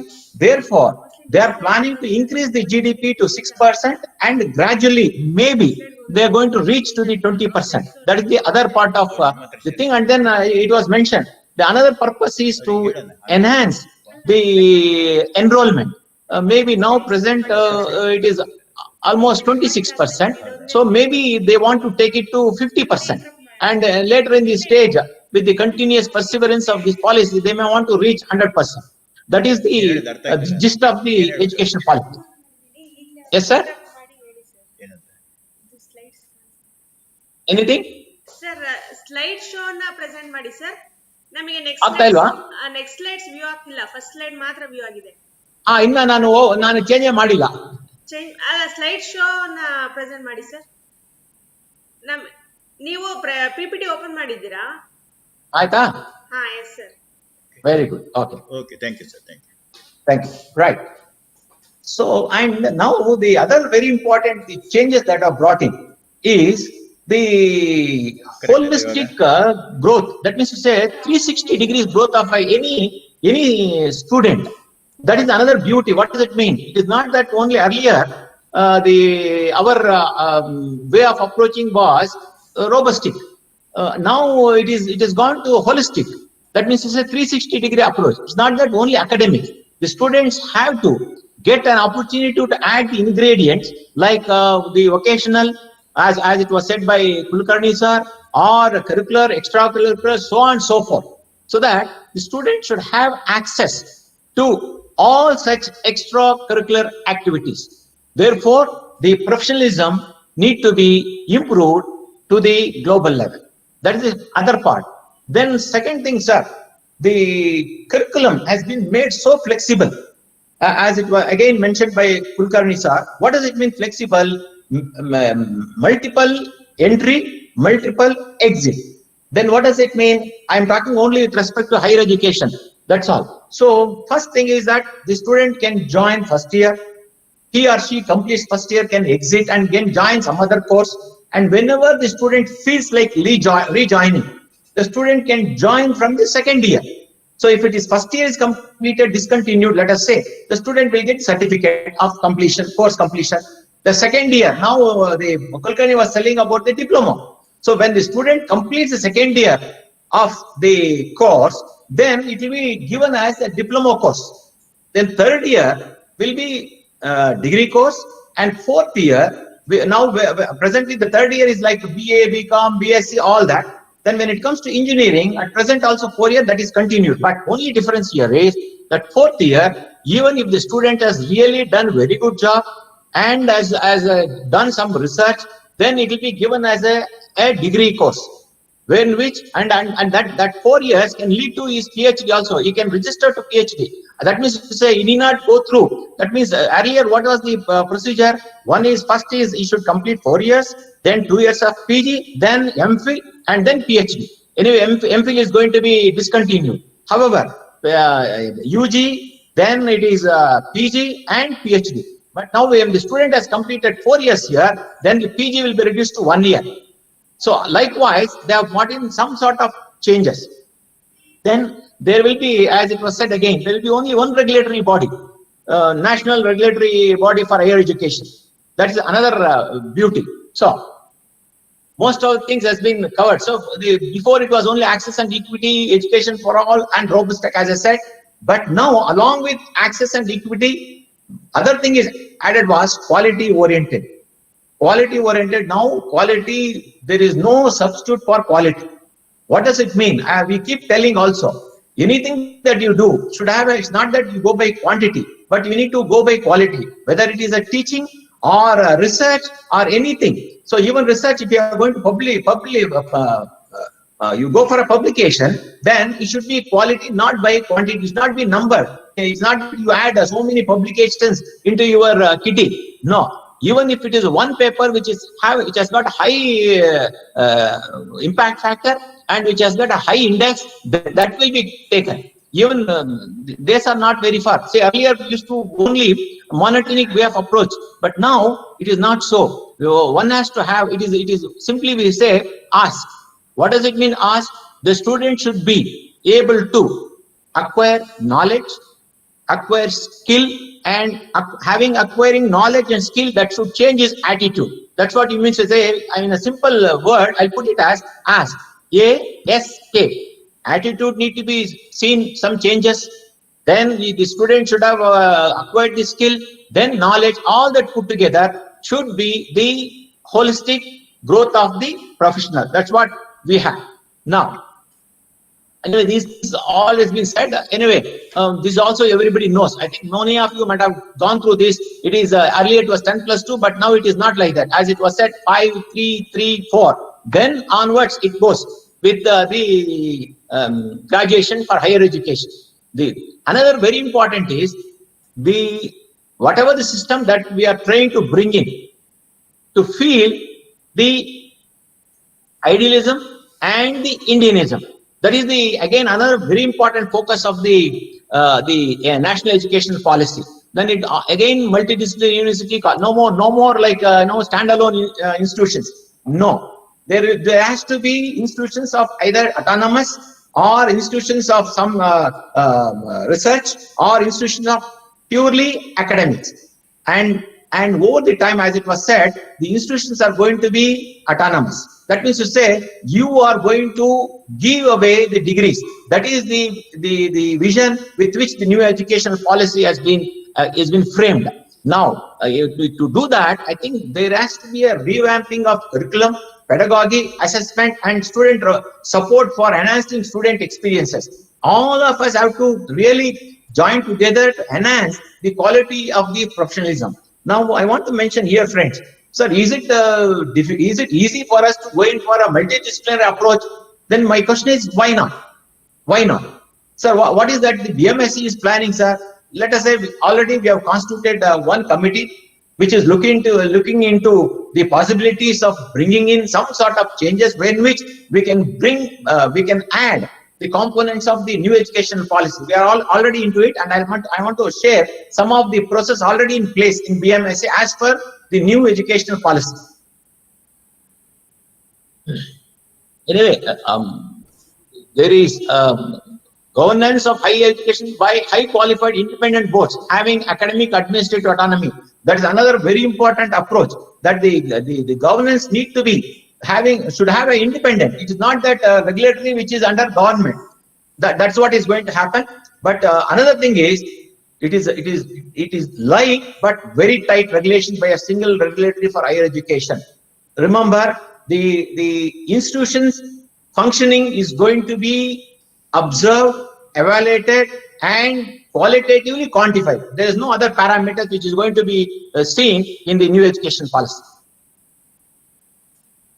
And another thing is, another beauty is to expand to, as I said, access to everybody. That means to say, it has taken care of involving the students of all sectors, whether they are physically fit or even if they have any sort of disadvantage, underprivileged, all such students, even if they are not able to attend to the classes physically, then we need to create a facility for such students through what is called as open distance learning. But remember, when you want to prepare the materials for this open distance learning, one has to be very careful. These courses need to be accredited and should be approved. Unless that particular source of materials has the quality approval, I cannot go in for such particular programs for the implementation of open distance learning. So that is also been made in the new education policy. Then of course, I discussed. Then and as I said, there will not be any standalone institutions. Now clustering of the higher education institutions is going to be the focus of this new education policy. What does it mean? If you ask me what is the plan of BMS College of Engineering, sir, let me tell you, we have initiated by collaborating ourselves. Like for example, we have architecture, we have a law college in the campus, apart from engineering college. Now, what is that, how we are planning? Like for example, a student wants to learn architecture course, whereas architecture students wants to learn a structural, he wants to become master in the structural engineering. Then such students can attend the courses in civil engineering, become a very good structural engineer in addition to their own branch of architecture. Similarly, vice versa. Even suppose if some students wants to become, let us say, law-oriented approach, legal knowledge with respect to engineering only, then we have a law college. We are going to definitely have an MOU with the law college, and when the students will be given access to such courses also. That is the one way of the approaching national education policy. Not that when the national education policy is going to be implemented, I think we need to initiate, and wherever is possible, however it is possible, I think we need to start planning. Not only planning, but we need to plan of action is what is required.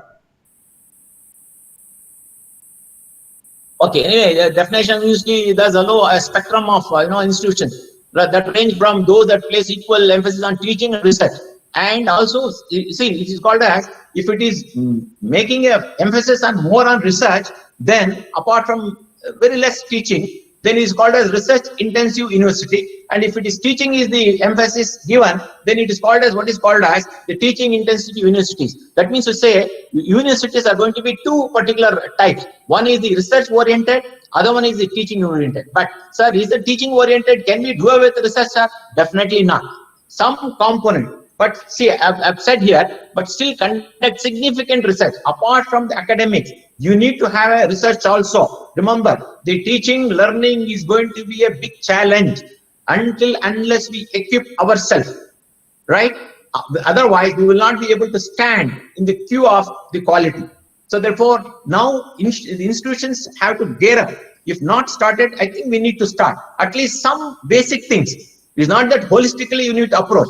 At least initiate the action for implementing the new education policy. I am very sure with the vision of the government, the new education policy, they're already just thinking of the pros and cons of implementation. They already have formed the committee. So they are at it, and any day it may be implemented. So therefore, all the institutions have to get up. So diplomas are, we are diplomas are, we are engineering college, sir. I don't think any excuses will be in the new education policy. No, sir. Anyway, already I discussed about this.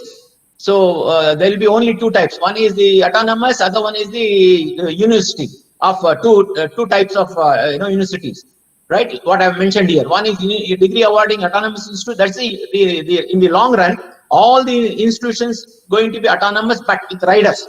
Unless your institutions accredited and certified, you cannot become autonomous. It's not that, sir, we apply for autonomous and we become autonomous. No. There will be a stringent rules that will be followed for granting autonomous. As Kulkarni sir said, in Maharashtra, only one of the institutions have got autonomous. That means to say, you need to satisfy many qualitative parameters to become the autonomous. Then university again teaching intensive as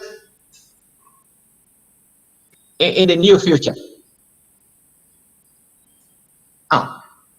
Then of course, you have a freedom to move gradually from one category to another category. What does it mean? Sir, can we have autonomous only with teaching and a little bit of research, sir? Fine, yes, we can start. Or the vice versa, sir? Definitely. That freedom also is given, but it will be evaluated. As I said, there will be a single regulatory body, but apart from that, in that, there are so many which has been already discussed by our Kulkarni. So this thing is already been said by Kulkarni sir, therefore I don't want to go into this. Okay. So imaginative, flexible curricular structures will enable creative combination disciplines for students. Madam was asking art and the crafts and other things. Yes, all provisions. See, for example, as I said, student wants to enroll for 1 year, discontinue. You can join, he or she can join for any of the other courses, or even vocational courses was said. So likewise, I want to go in for and learn dancing. Who is preventing? So definitely the students can opt for it. So I want to go for an art class, sir. Yes, you can go for it. So only that, what does that mean, sir? It is, they are going to have a credit transferring the credits and transforming is going to happen. And this, they're going to create what is called as credit bank, when which once the students starts gaining the credits, automatically it will be credited into accounts in the credit bank. And it's not that you carry certificates for every course that you actually complete, not at all. So wherever click of a button, anybody, in fact, it is going to become a source for public domain. So anybody can click and see what X has done so many courses, right? What is that is done within the framework? What is that he or she has done out of the framework? Everything will be available just by a click of a button. Is what is going to happen in the new education policy. So already this is discussed, like exit, multiple exit that I want to now. Now what is that I want to go in for? What is that BMS has done? See, if you see the section 11.12, higher educations will focus on research and innovations by setting up startup incubation centers, technology development centers, centers for frontier areas of research, greater industry academic linkage, and interdisciplinary research, including humanities and social science research. That means to say there won't be any sort of barricades. It is so flexible.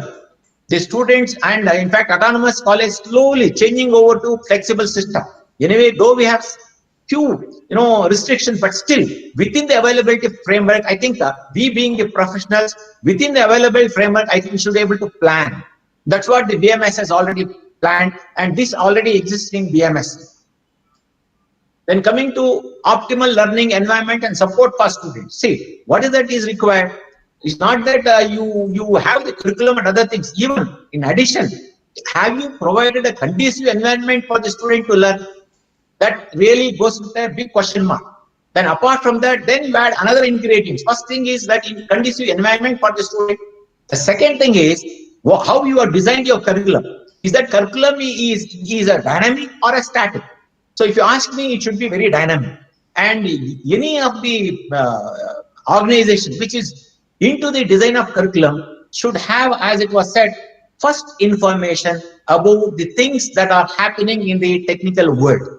So I need to have some sort of correlation between what is happening out of the curriculum, and is that curriculum can be incorporated so that the students can be exposed to the new learning and new technology. So therefore that need to be well defined. The second thing is engaging pedagogy. So that is another very important. It's not that you have designed the curriculum, but have you really engaging with a very good pedagogy process? Then, and there has to be, of course, it's not that you conduct one exam or two exams. There has to be a continuous formative assessment for the students. That to say, the student should be aware that how my particular professional growth is happening. Am I in the right track, or is needs some sort of correction? For that, again, we need to have some sort of mentors, or what we otherwise called as a proctors, where they will look into these aspects and will be giving some sort of hints for the students whether they are in the right track or they need to be brought into the right track. Then adequate support or at the cornerstones for quality learning. Of course, there is no compromise with respect to the quality learning. Then curriculum must be interesting and relevant. That's what I said. And updated regularly to align with the latest knowledge requirements and to meet specified learning outcomes. So that's where we focus. BMS is focusing on the dynamic form of the curriculum. We want, and not only that, even some of the courses are being taught by the industry experts. Especially we designed the courses such that the students get exposed to the real-time problems. Then another thing, 12.2, if you go through this, because if you go through, you have all these things in your new education policy, but BMS is already adopted. Now, the higher education shall move to a criterion-based grading system that assesses student achievement based on the learning goals for each program, making the system fairer and outcomes more comparable. See, outcomes not merely in terms of listing, but it should be measurable. That's why now, see, we never thought that the education is going to be measurable. Never, nobody ever thought. It is going to be valued, it is going to be weighed. But now system has become that education is also started weighing and then measuring. So that means to say that somewhere you need to again define your outcomes in line with to the real world is what actually should happen, and that is also in place in BMSE. Then again, other one is ranging from curricular improvement to quality of classroom transaction into its larger institution development. That means to say anything that you have, you need to have. Every department, every institution should have a development plan. Otherwise, in simple mean this is for curriculum, what I'm talking about. Or else, first you need to have a strategic plan. Is it your strategic plan is well defined? Are you really planning according to a strategic plan? If not, I think you need to initiate. So BMS already has this in place. Now, for example, what is that, sir? We have a mechanism on opportunity funding for topic-centered clubs. BMSE management is so magnanimous, right? They support in all activities, right? Organized by the student with the help of course, every club will have what is called as a mentor. Faculty as a mentor, and also need be, we call other experts also from maybe from recognized institutions, premier institutions, or from industries as needed, such as clubs and events dedicated to science, mathematics, poetry, language, literature, debate, music, sports, etc. You can see here. This is what should happen. It is not that it should be narrow approach. It should be broader approach, where in which it's that's what we say. It's a holistic. That means to say we make the students involved in any of these activities, so that the student can expose and exhibit his or her talent in any of these events. Is what is happening in BMSE. Then again, of course, we need to have at times counseling. Sometimes the students may have some sort of confusion in order to proceed further. At that time, they need some sort of academic or career counseling. Not only career, even if you look at maybe it may be physical, it may be psychological and emotional well-being. So that means to say we have already a well qualified, seasoned, experienced counselors in the campus. Then connecting not only within the your zone area. I think we need to go a little beyond.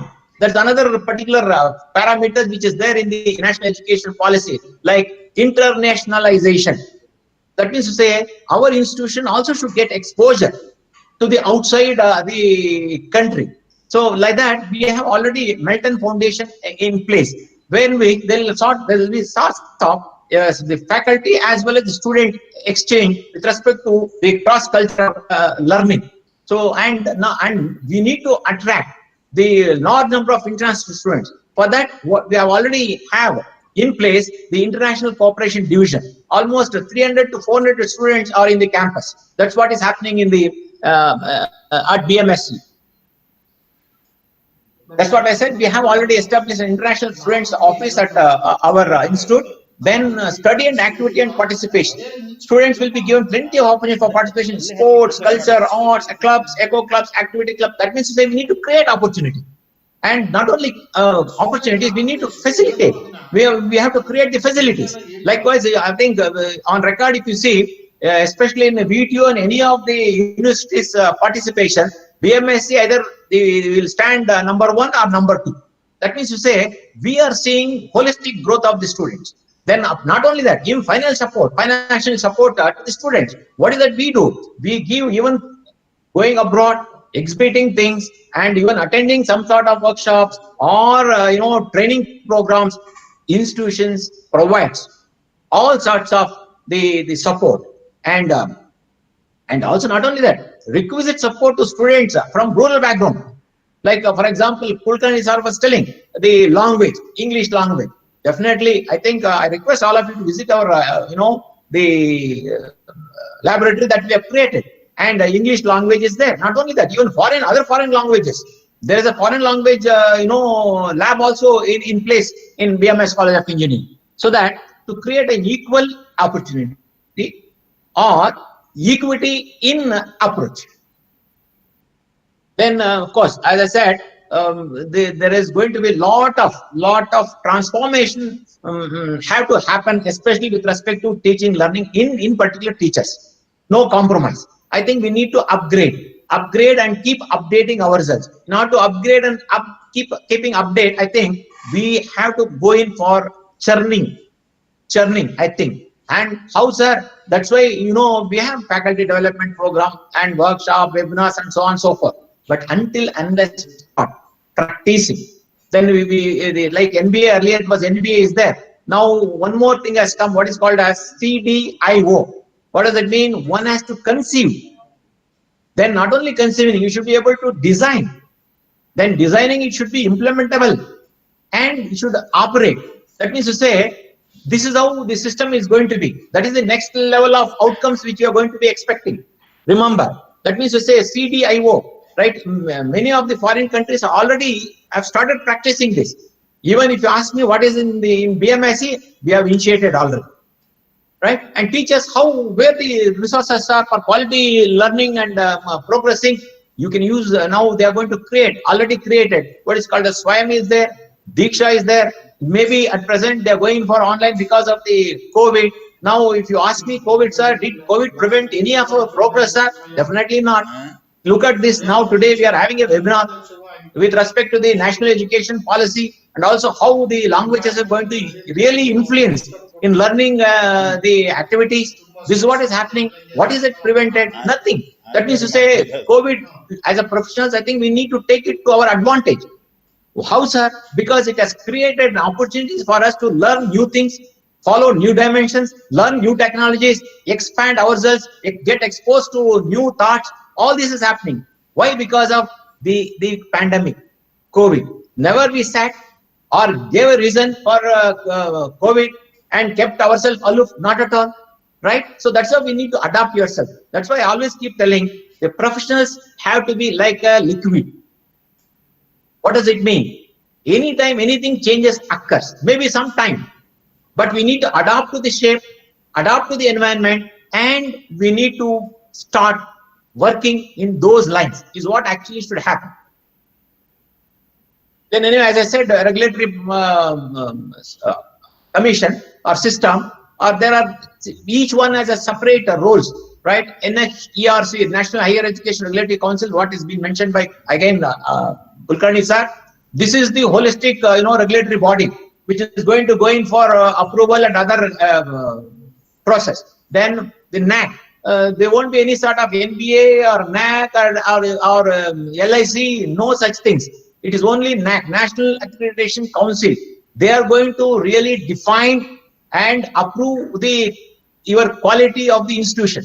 Then again, you have what is called a Higher Education Grants Council, where in which you have to apply for funding and finance support. What is that? You get it from this particular commission.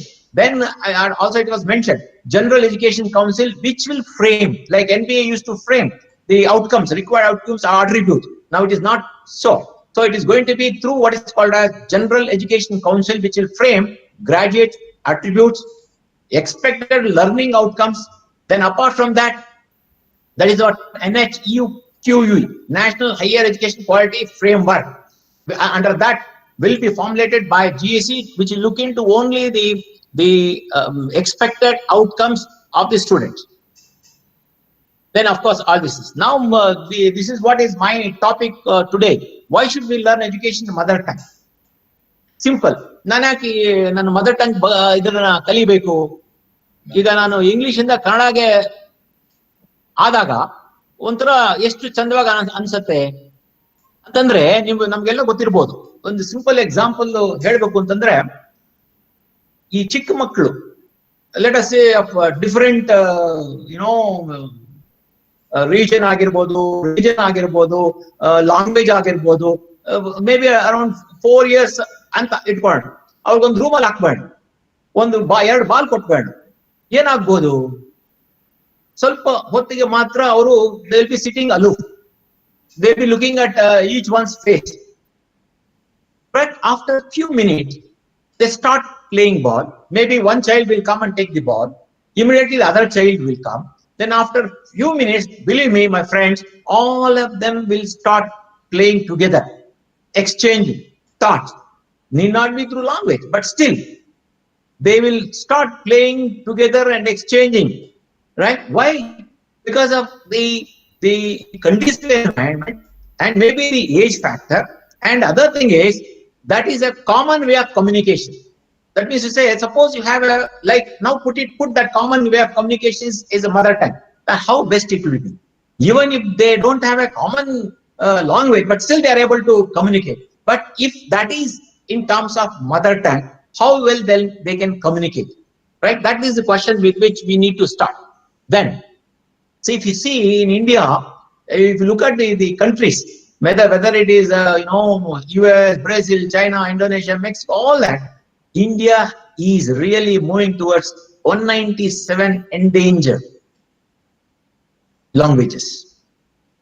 That means to say almost, I was reading yesterday also, almost 200 languages almost we have lost.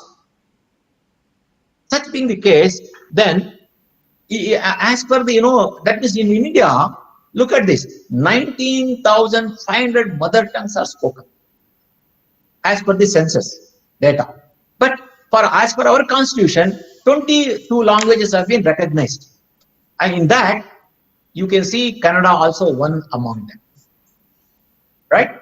So, now if you look at in Karnataka, there are 72 languages, out of which 50 are tribal and 32 are the scheduled languages.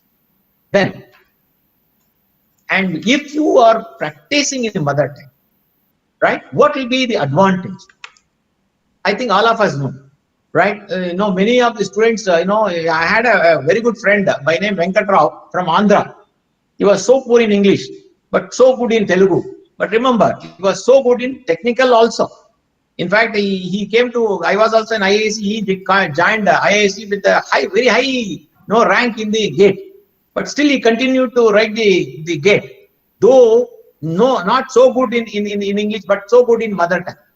But still he could able to, crack the gate after joining. Remember, he had a very good ranking, but still he wanted to get first rank. After joining, still he started continuing for learning gate courses. Then finally he got first rank. Then what does it mean? So English need not be. Right, sir was mentioning about 3 language formula. Now earlier, either Hindi or English. Now, what is that for international communication, sir? Then such being the case, if it is international communication language is English, sir, we need to learn English, sir. Then ask a question.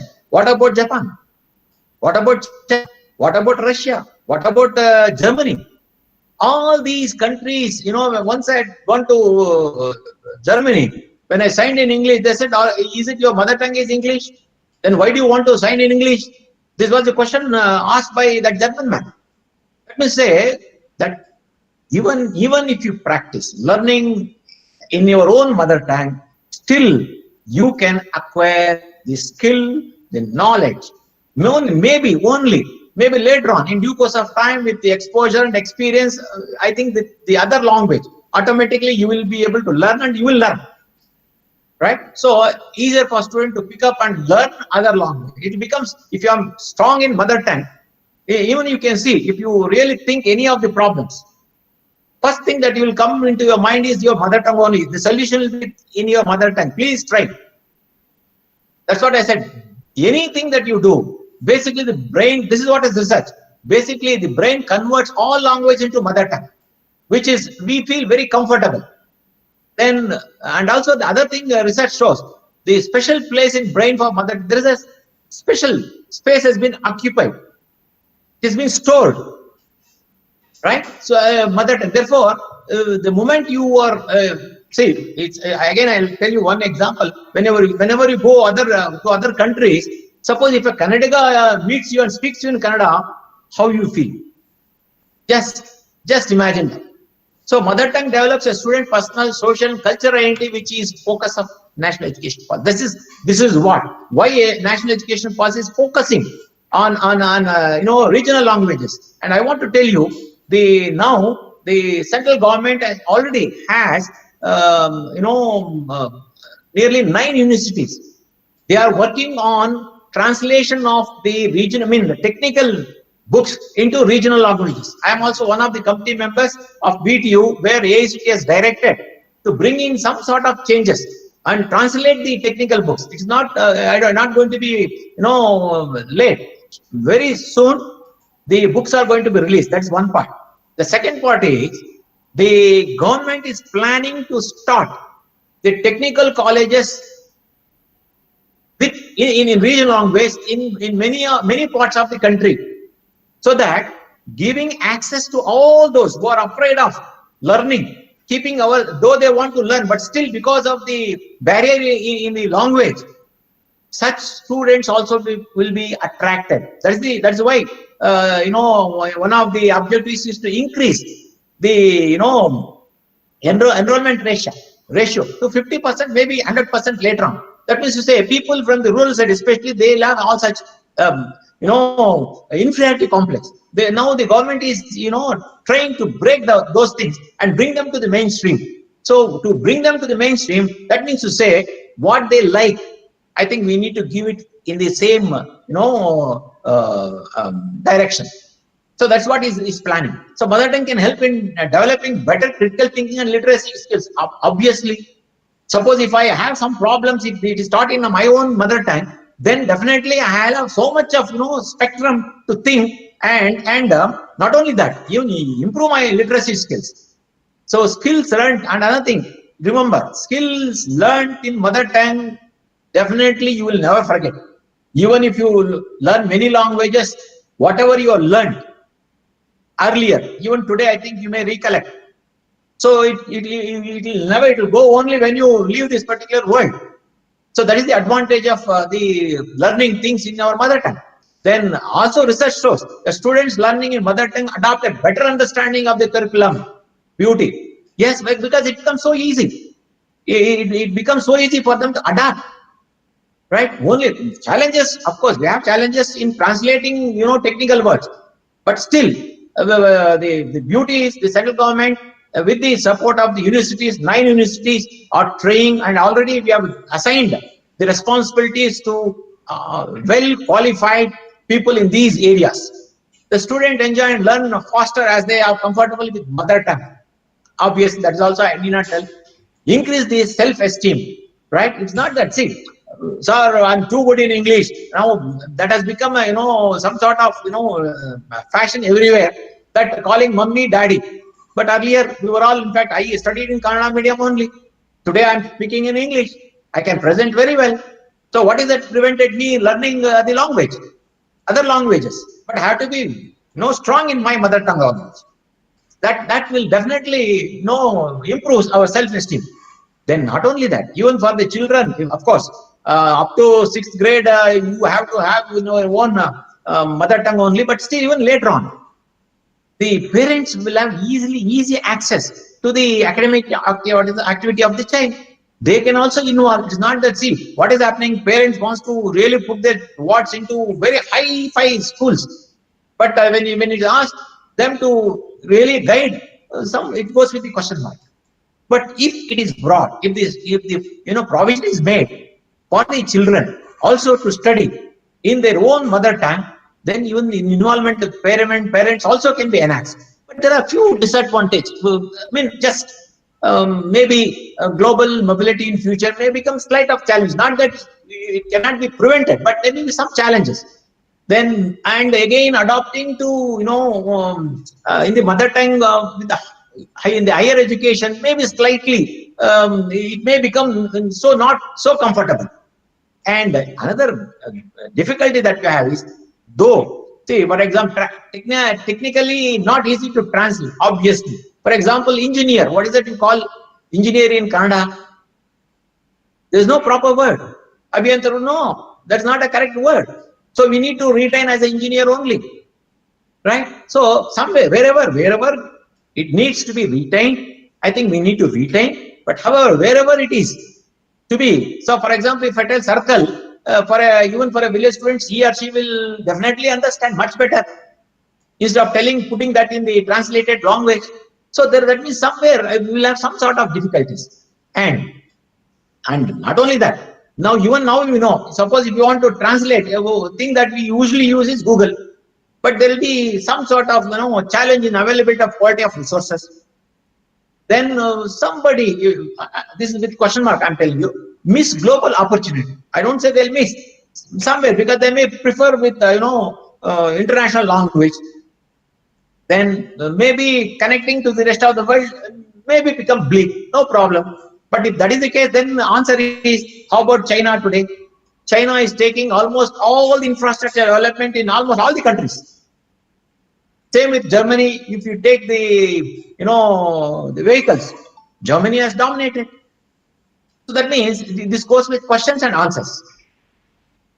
Yeah, anyway, Sapir, what hypothesis says, a principle suggesting that the structure of a language affects its speakers' world view or cognition, and thus people's perceptions are relative to their spoken language. People's perceptions are relative to their spoken language, right? Anything for that matter, right? Then the question is, does the language we speak shape the way we think? Definitely, yes. Then another thing that the government has initiated is availability of high quality learning materials in the form of workbooks. This is started now. They have started textbooks, magazines, videos, poems, plays, novels, etc. in place now. They are developing, and that's all. A few of them are already in place. Then another thing is they are also creating a language vocabulary and dictionary. They have started. Then other portals are developing online portals, web and wiki. Now we have only Google, but now the government has planned to develop the online portal so that it becomes easy for any of them to access. Then how to attract the students to study in their mother tongue? Then the government has initiated what is called as the scholarships and some sort of incentives. If you pass this particular course in your mother tongue, you will get either the credit or maybe some sort of weightage in terms of incentives is what is planning. Then existing schemes in AIC video for local language textbooks already started, as I said.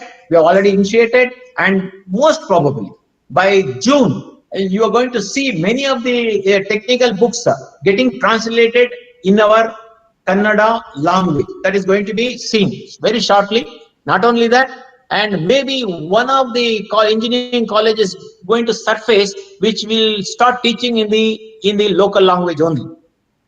Of course, multilingual education now, as I said, even in the mother tongue, the B.Ed program is already they approved. Then bilingual programs in higher education, then tourism. All this is now getting so much projected. And apart from that, Sanskrit language into mainstream. They want to bring in Sanskrit into the mainstream. Why, sir? It has been said and it's proved that Sanskrit is the mother of all the languages. You name it, it is there. Right? Earlier, Sanskrit was the major this thing. Now they want to bring back that Sanskrit as a main language. Then arts and culture was asking.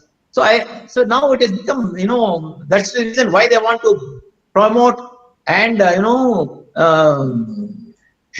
the students to holistic development. So higher education as we started emphasize on arts, music and crafts. Then there is experimental language learning and promotion of multilingualism through the implementation of 3 language forms. That's what I said, and what our Arvind Kulkarni also said. And to promote arts culture, they'll also be hiring. See, that's another beauty is I may not be specialized in any of the arts or crafts. I'm civil engineering, maybe environmental engineering or structure. I'm very good. But what about the arts or craft? I need to hire. And when I hire the people who are specialized expertise, that is going to enhance the employment. That means to say these specialized people are going to get some sort of employment. That means the employment ratio is going to increase. Then to promotion of art and culture will also include the inclusion of native Indian languages, including the tribal language in the curriculum. So that means to say government now, because many of the tribal language they are moving into extinct. So they want to really enroll, bring in. So therefore, that is also been given to them, and they want to again make the curriculum in the tribal language. What curriculum? Maybe the science, the arts, humanities, and other streams. That means to say the dish which I like is given to me, definitely I relish. Or any dish which is not of my interest, however good it is, I don't think I will accept or relish. Even if I eat little dish of my choice, I think I will really enjoy it. That is the concept with which it is going. Then what will be the impact? Emphasis on the culture and heritage of the country, brink of being extinct language due to lack of recognition, will be reviewed and encouraged for speaking, writing, and learning. That is, say, whatever is that we are feeling today that is getting extinct. So then such languages can be brought in back and given some sort of place in our education. Then multilingual learning in education rather than only one language. Of course, we need to have multilingual, apart from not compromising with our own mother tongue language. Then which increases employment opportunities for the teachers. That means they have different expertise, so that they can also be enrolled into our curriculum. Now, for example, Kurkani was saying, which college is teaching biology? Sir, BMS is teaching. Since so many years, we have biology in our college. We are teaching. Why? Because we want to bring in that process. That means to say, many of the processes are already in BMS. So therefore, our work is going to be slightly, easy and comfortable in implementing the national education policy, which we are going to, of course. So then induction of subject experts, of course, is very, very important. Then influence of the arts and culture. If you look at India is known for its various arts and culture because it's the hub of arts and culture. Then promoting such arts and culture will benefit not only the nation but also the individual.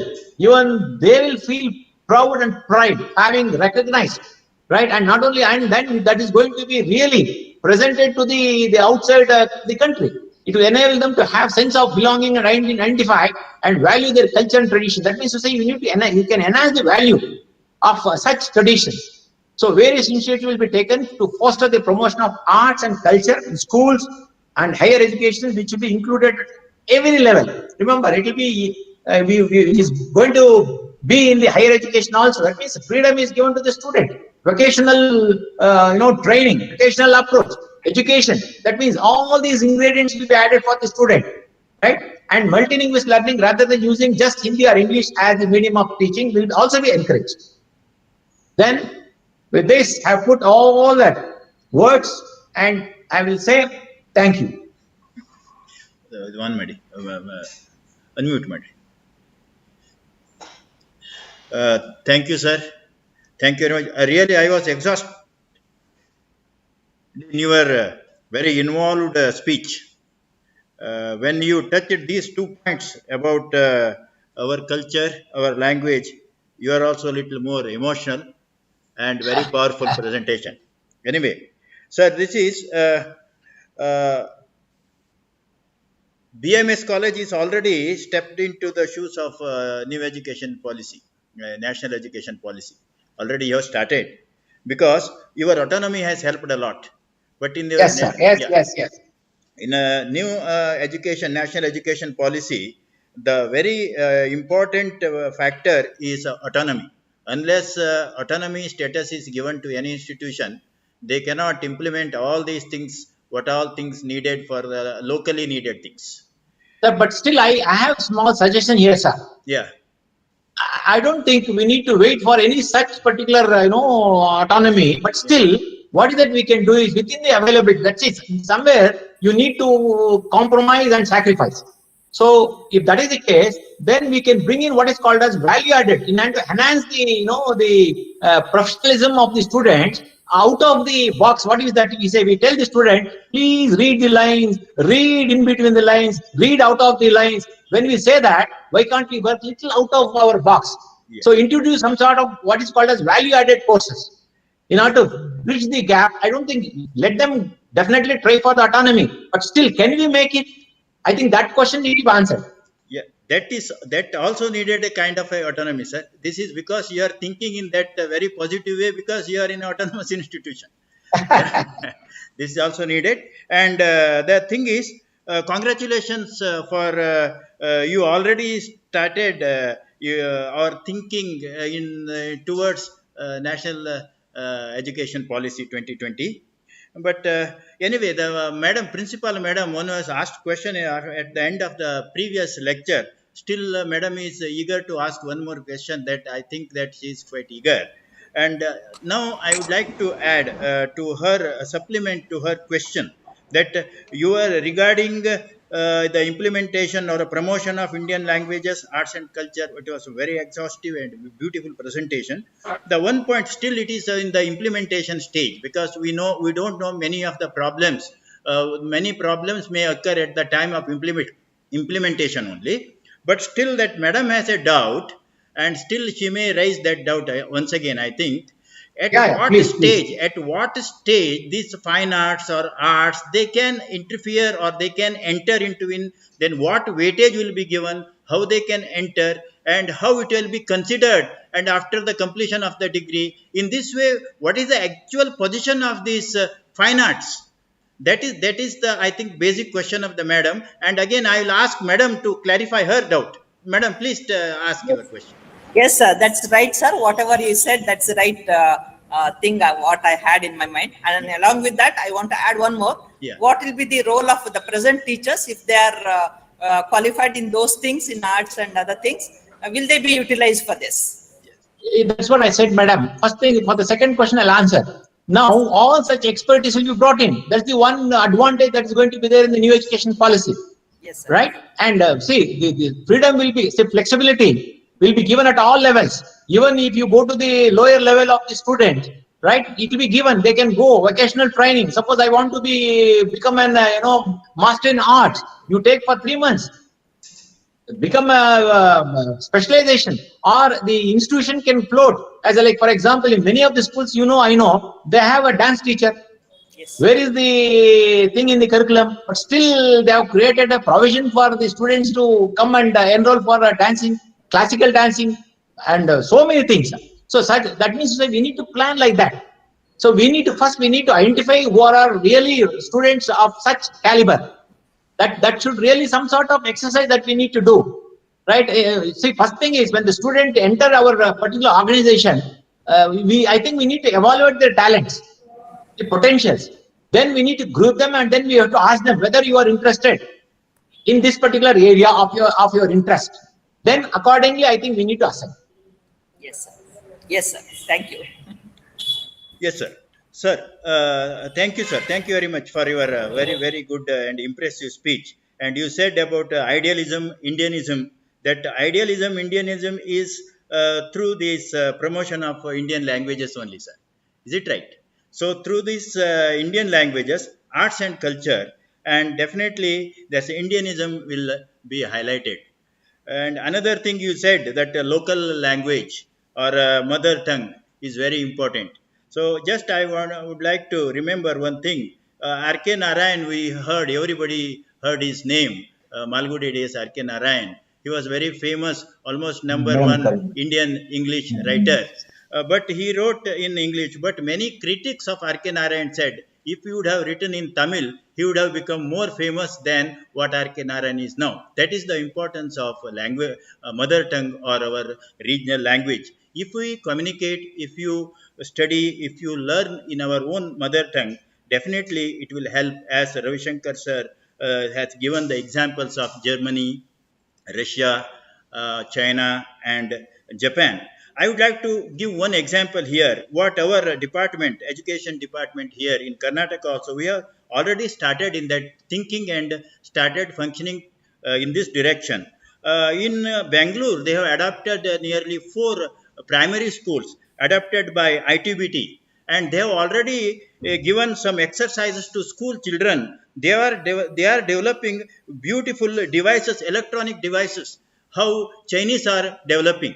That is towards how the Chinese have developed, and we are thinking that the goods or devices or electronic goods are available, China made available, they are very cheap, because they are the product of school going children or learning students. The same thing has been adapted here also. We have already started in Bangalore. School going children, the below 5th standard students have developed so many such electronic goods now, and they are going to flourish because they are using their mother tongue. It is in Karnataka also. They have already, government has started before implementing this new national education policy. Anyway, this is a very, very good session. And any other question is to be asked, because our Arvind Kulkarni sir is quite eager to ask one or two questions. Sir, is there any question? Or anybody, anybody. Manohar sir, I may be permitted to leave because I have to attend a marriage. Yeah, yeah. If there are no questions, I think I leave, sir. Yeah, it is. I think it is over now. Okay, it is your time is also exactly. I think you have scheduled your time exactly 1:20. It is 1:20 sharp. Now, thank you, sir. Thank you very much. And now, Sir, yeah. I have to thank you and DT and also the commissioner because of which I could able to present myself. Yeah. And also I thank all the participants. Thank you, sir. Thank you. Now it is a lunch break. Exactly by 2:20 we are starting the next session, and Professor Kattimani, Vice Chancellor, Central University, will give the presentation. Please join us at exactly 2:20. Thank you. Thank you very much. Thank you, sir. Thank you.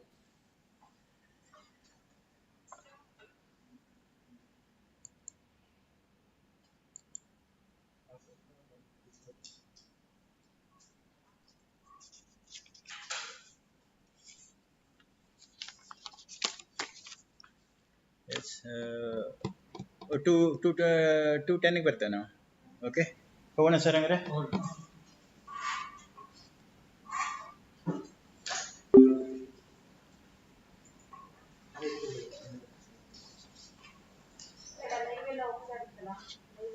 ಏನು ಹೇಳಿ madam? ಇಲ್ಲ ಬೇಡ. Then we shall login ಅಲ್ವಾ?